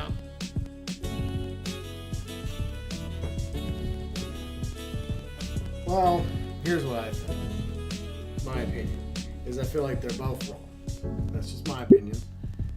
Like, they're both wrong because they're both coming at it from their own points of view about looking at it from the other side. I mean, they both have their own issues, their own problems, and I think they're both trying to do their best in the world. And they are friends, but they look from Liz's point of view. Like, Olivia's just been like just not really doing much, you know, just kind of just coasting and not interacting. Just, you know, while Damien has been the one trying to set everything up, like hold everyone together, you know, and struggling. Yeah. You know, and at the same time, I also get Olivia's point of view that she doesn't like it when people are trying to help her because she happens to be disabled. She wants her own agency. So in a way, I feel like they're both wrong. I think they're both wrong. But Okay. I mean, it may turn them both against you. But I mean, what do you think? Do you think one is right over the other? Do you want to go with the quote unquote pussy way out, or just tell them both like it is? Because I feel like personally, I would say, look, you're both friends, but you're both in this situation are not really. I think you're both wrong for different reasons. Yeah. But because that's what I'm thinking. I can't. It's not one of these two. I cannot pick one of these. yeah. I'm gonna say number 2. Number 4. We're gonna go bold. Yeah. Fortune favors the bold. Yeah. Okay, let's do it. Take a deep breath. I really want to have to do this. Olivia watches carefully. She talked me through this. I can do it. You won't stop being my friend over this. Get over yourself and go. You say what needs to be said. I think you're both acting silly. Really? Both of us? I didn't know what you're trying. I didn't know what that trying to get you guys conversing will make these sour feelings come up. And that was my mistake. My bad. But it's just ridiculous.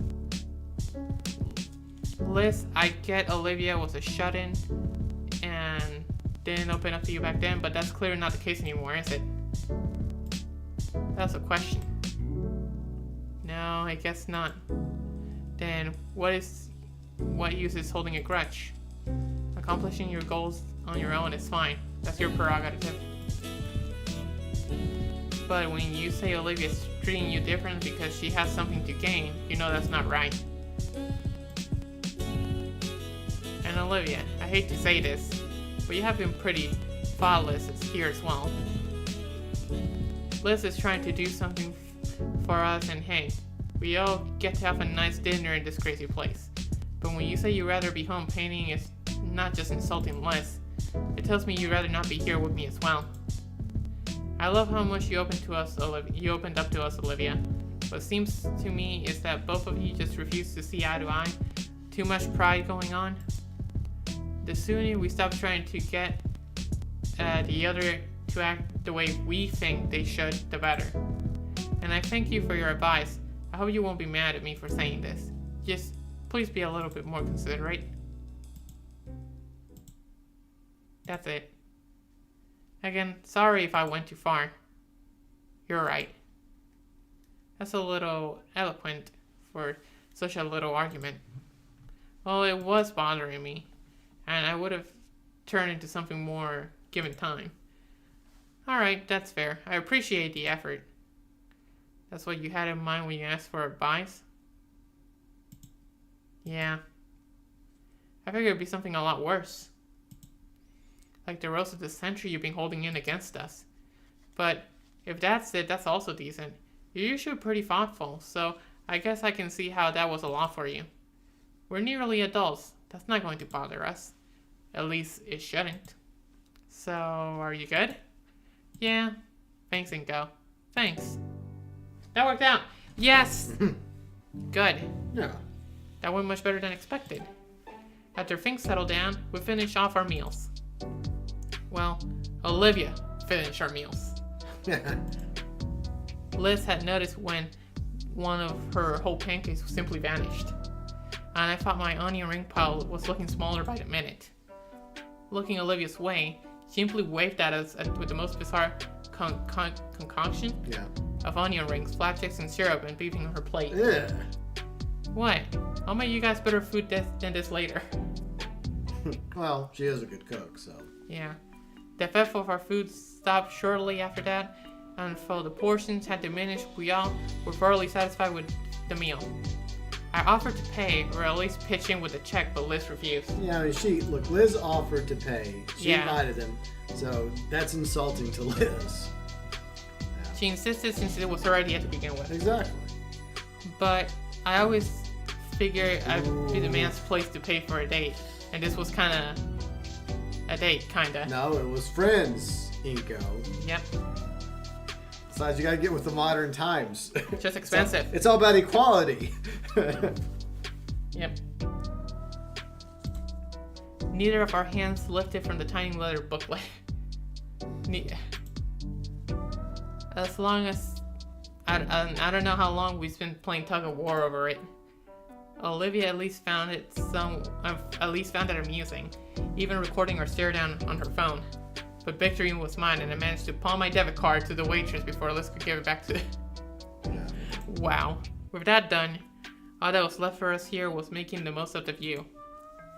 Olivia led the way to the observation deck on the floor beneath the restaurant, and she immediately regretted it as the blast of cold air even had me shiver a bit. The altitude plus the late fall weather meant the deck was mostly clear of guests, but the view was easily worth the cold, as I made a mental note to come back here one day with my DLSR. We slowly moved towards the railing so we can fully take the skyline, but from the bluffs and towards the ocean, along with the city skyscraper that were dwarfed by the spire. As soon as I can scan over it, I double down on the mental note, because seeing Olivia's silhouetted. Yeah, by this beautiful view is. I don't know how you two can stand this temperature. Liz doesn't look that cold. She's also wearing a skirt and everything, so. Yeah, at least Olivia. Yeah. Well, she's always wearing a hoodie. And Yeah.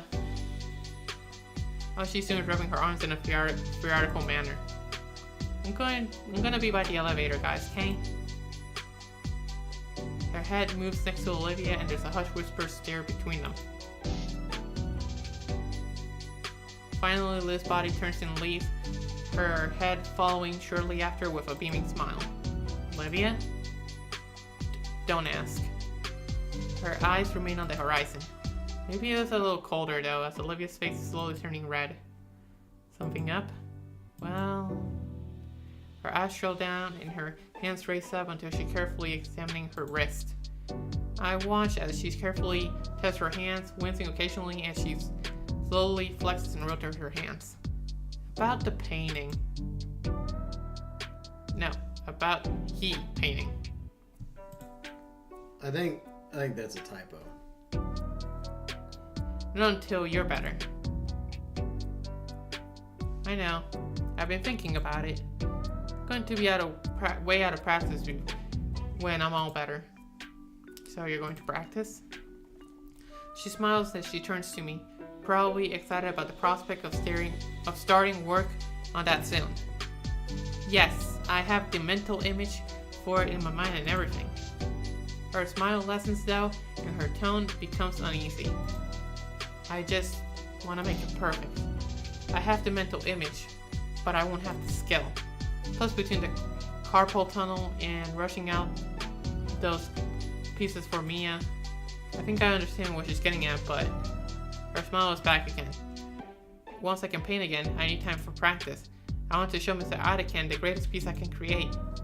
Do you need anything? My words cut my thoughts off. No, I have all the paint in. No, I mean, do you need any help with your practice? Her face glows red again. Maybe.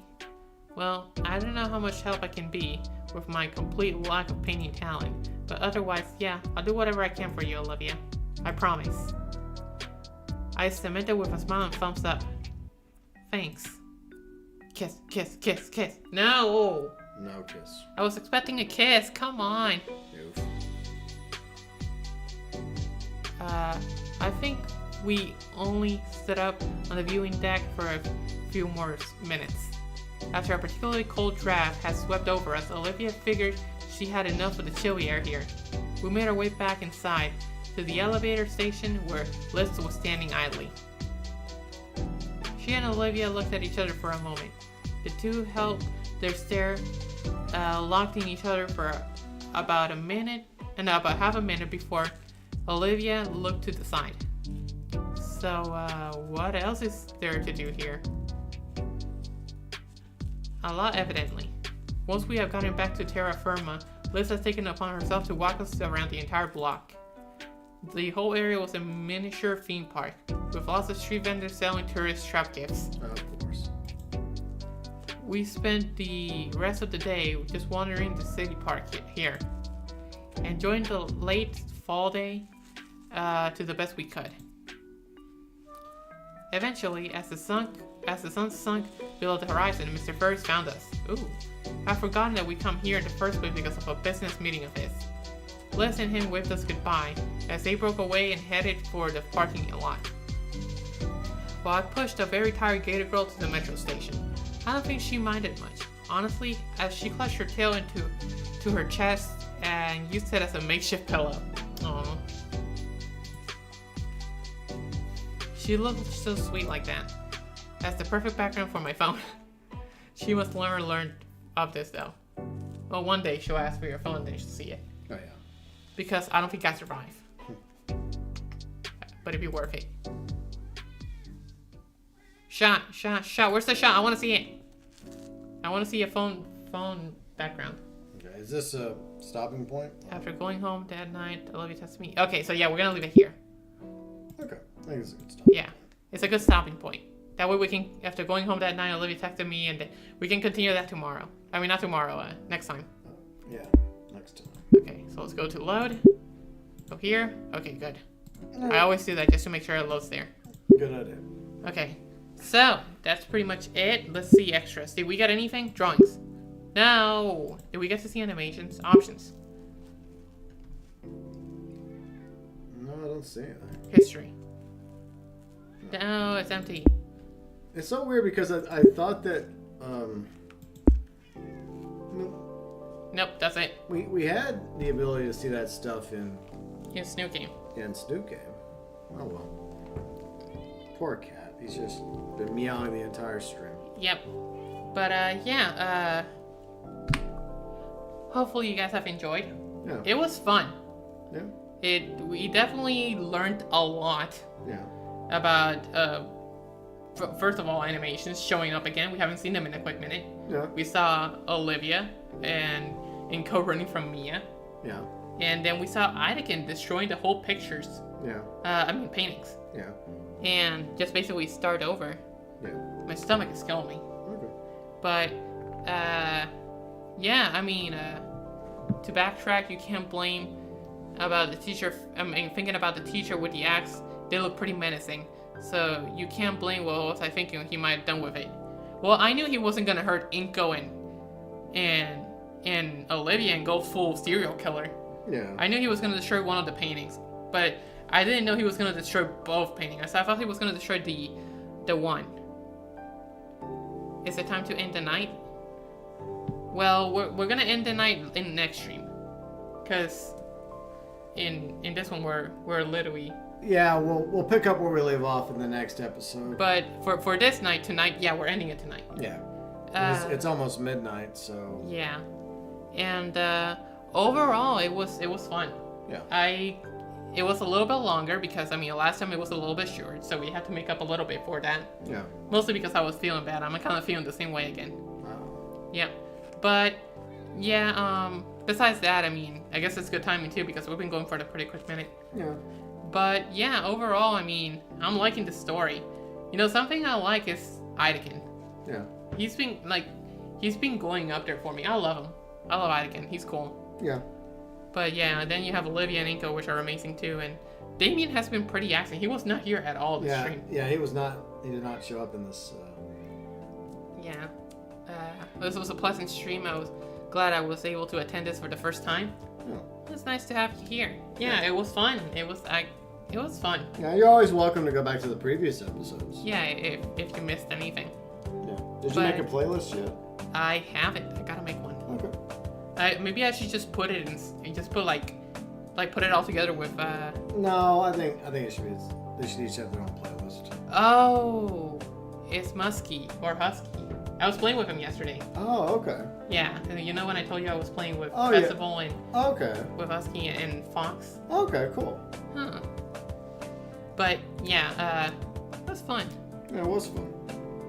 But yeah, hopefully you guys have enjoyed the stream. The story is definitely good, so I'm gonna definitely keep playing it. Okay. I wonder how long this is because I think Snoop Game took me like 5 parts. Yeah. I mean, I don't know if we're near the end yet, but well, I guess we'll just keep going until we reach an ending. Yeah, but overall it's fun. I don't know if we're gonna have any bonus chapters. Maybe when we finish the game, it'll look like an extra chapter. Yeah, you never know. They may add additional content down the road. Yeah, I mean, it could get DLC. Turding's hitting my leg like he wants my attention. He always wants attention. Yeah, but he already got me hooked. Oof. Yeah.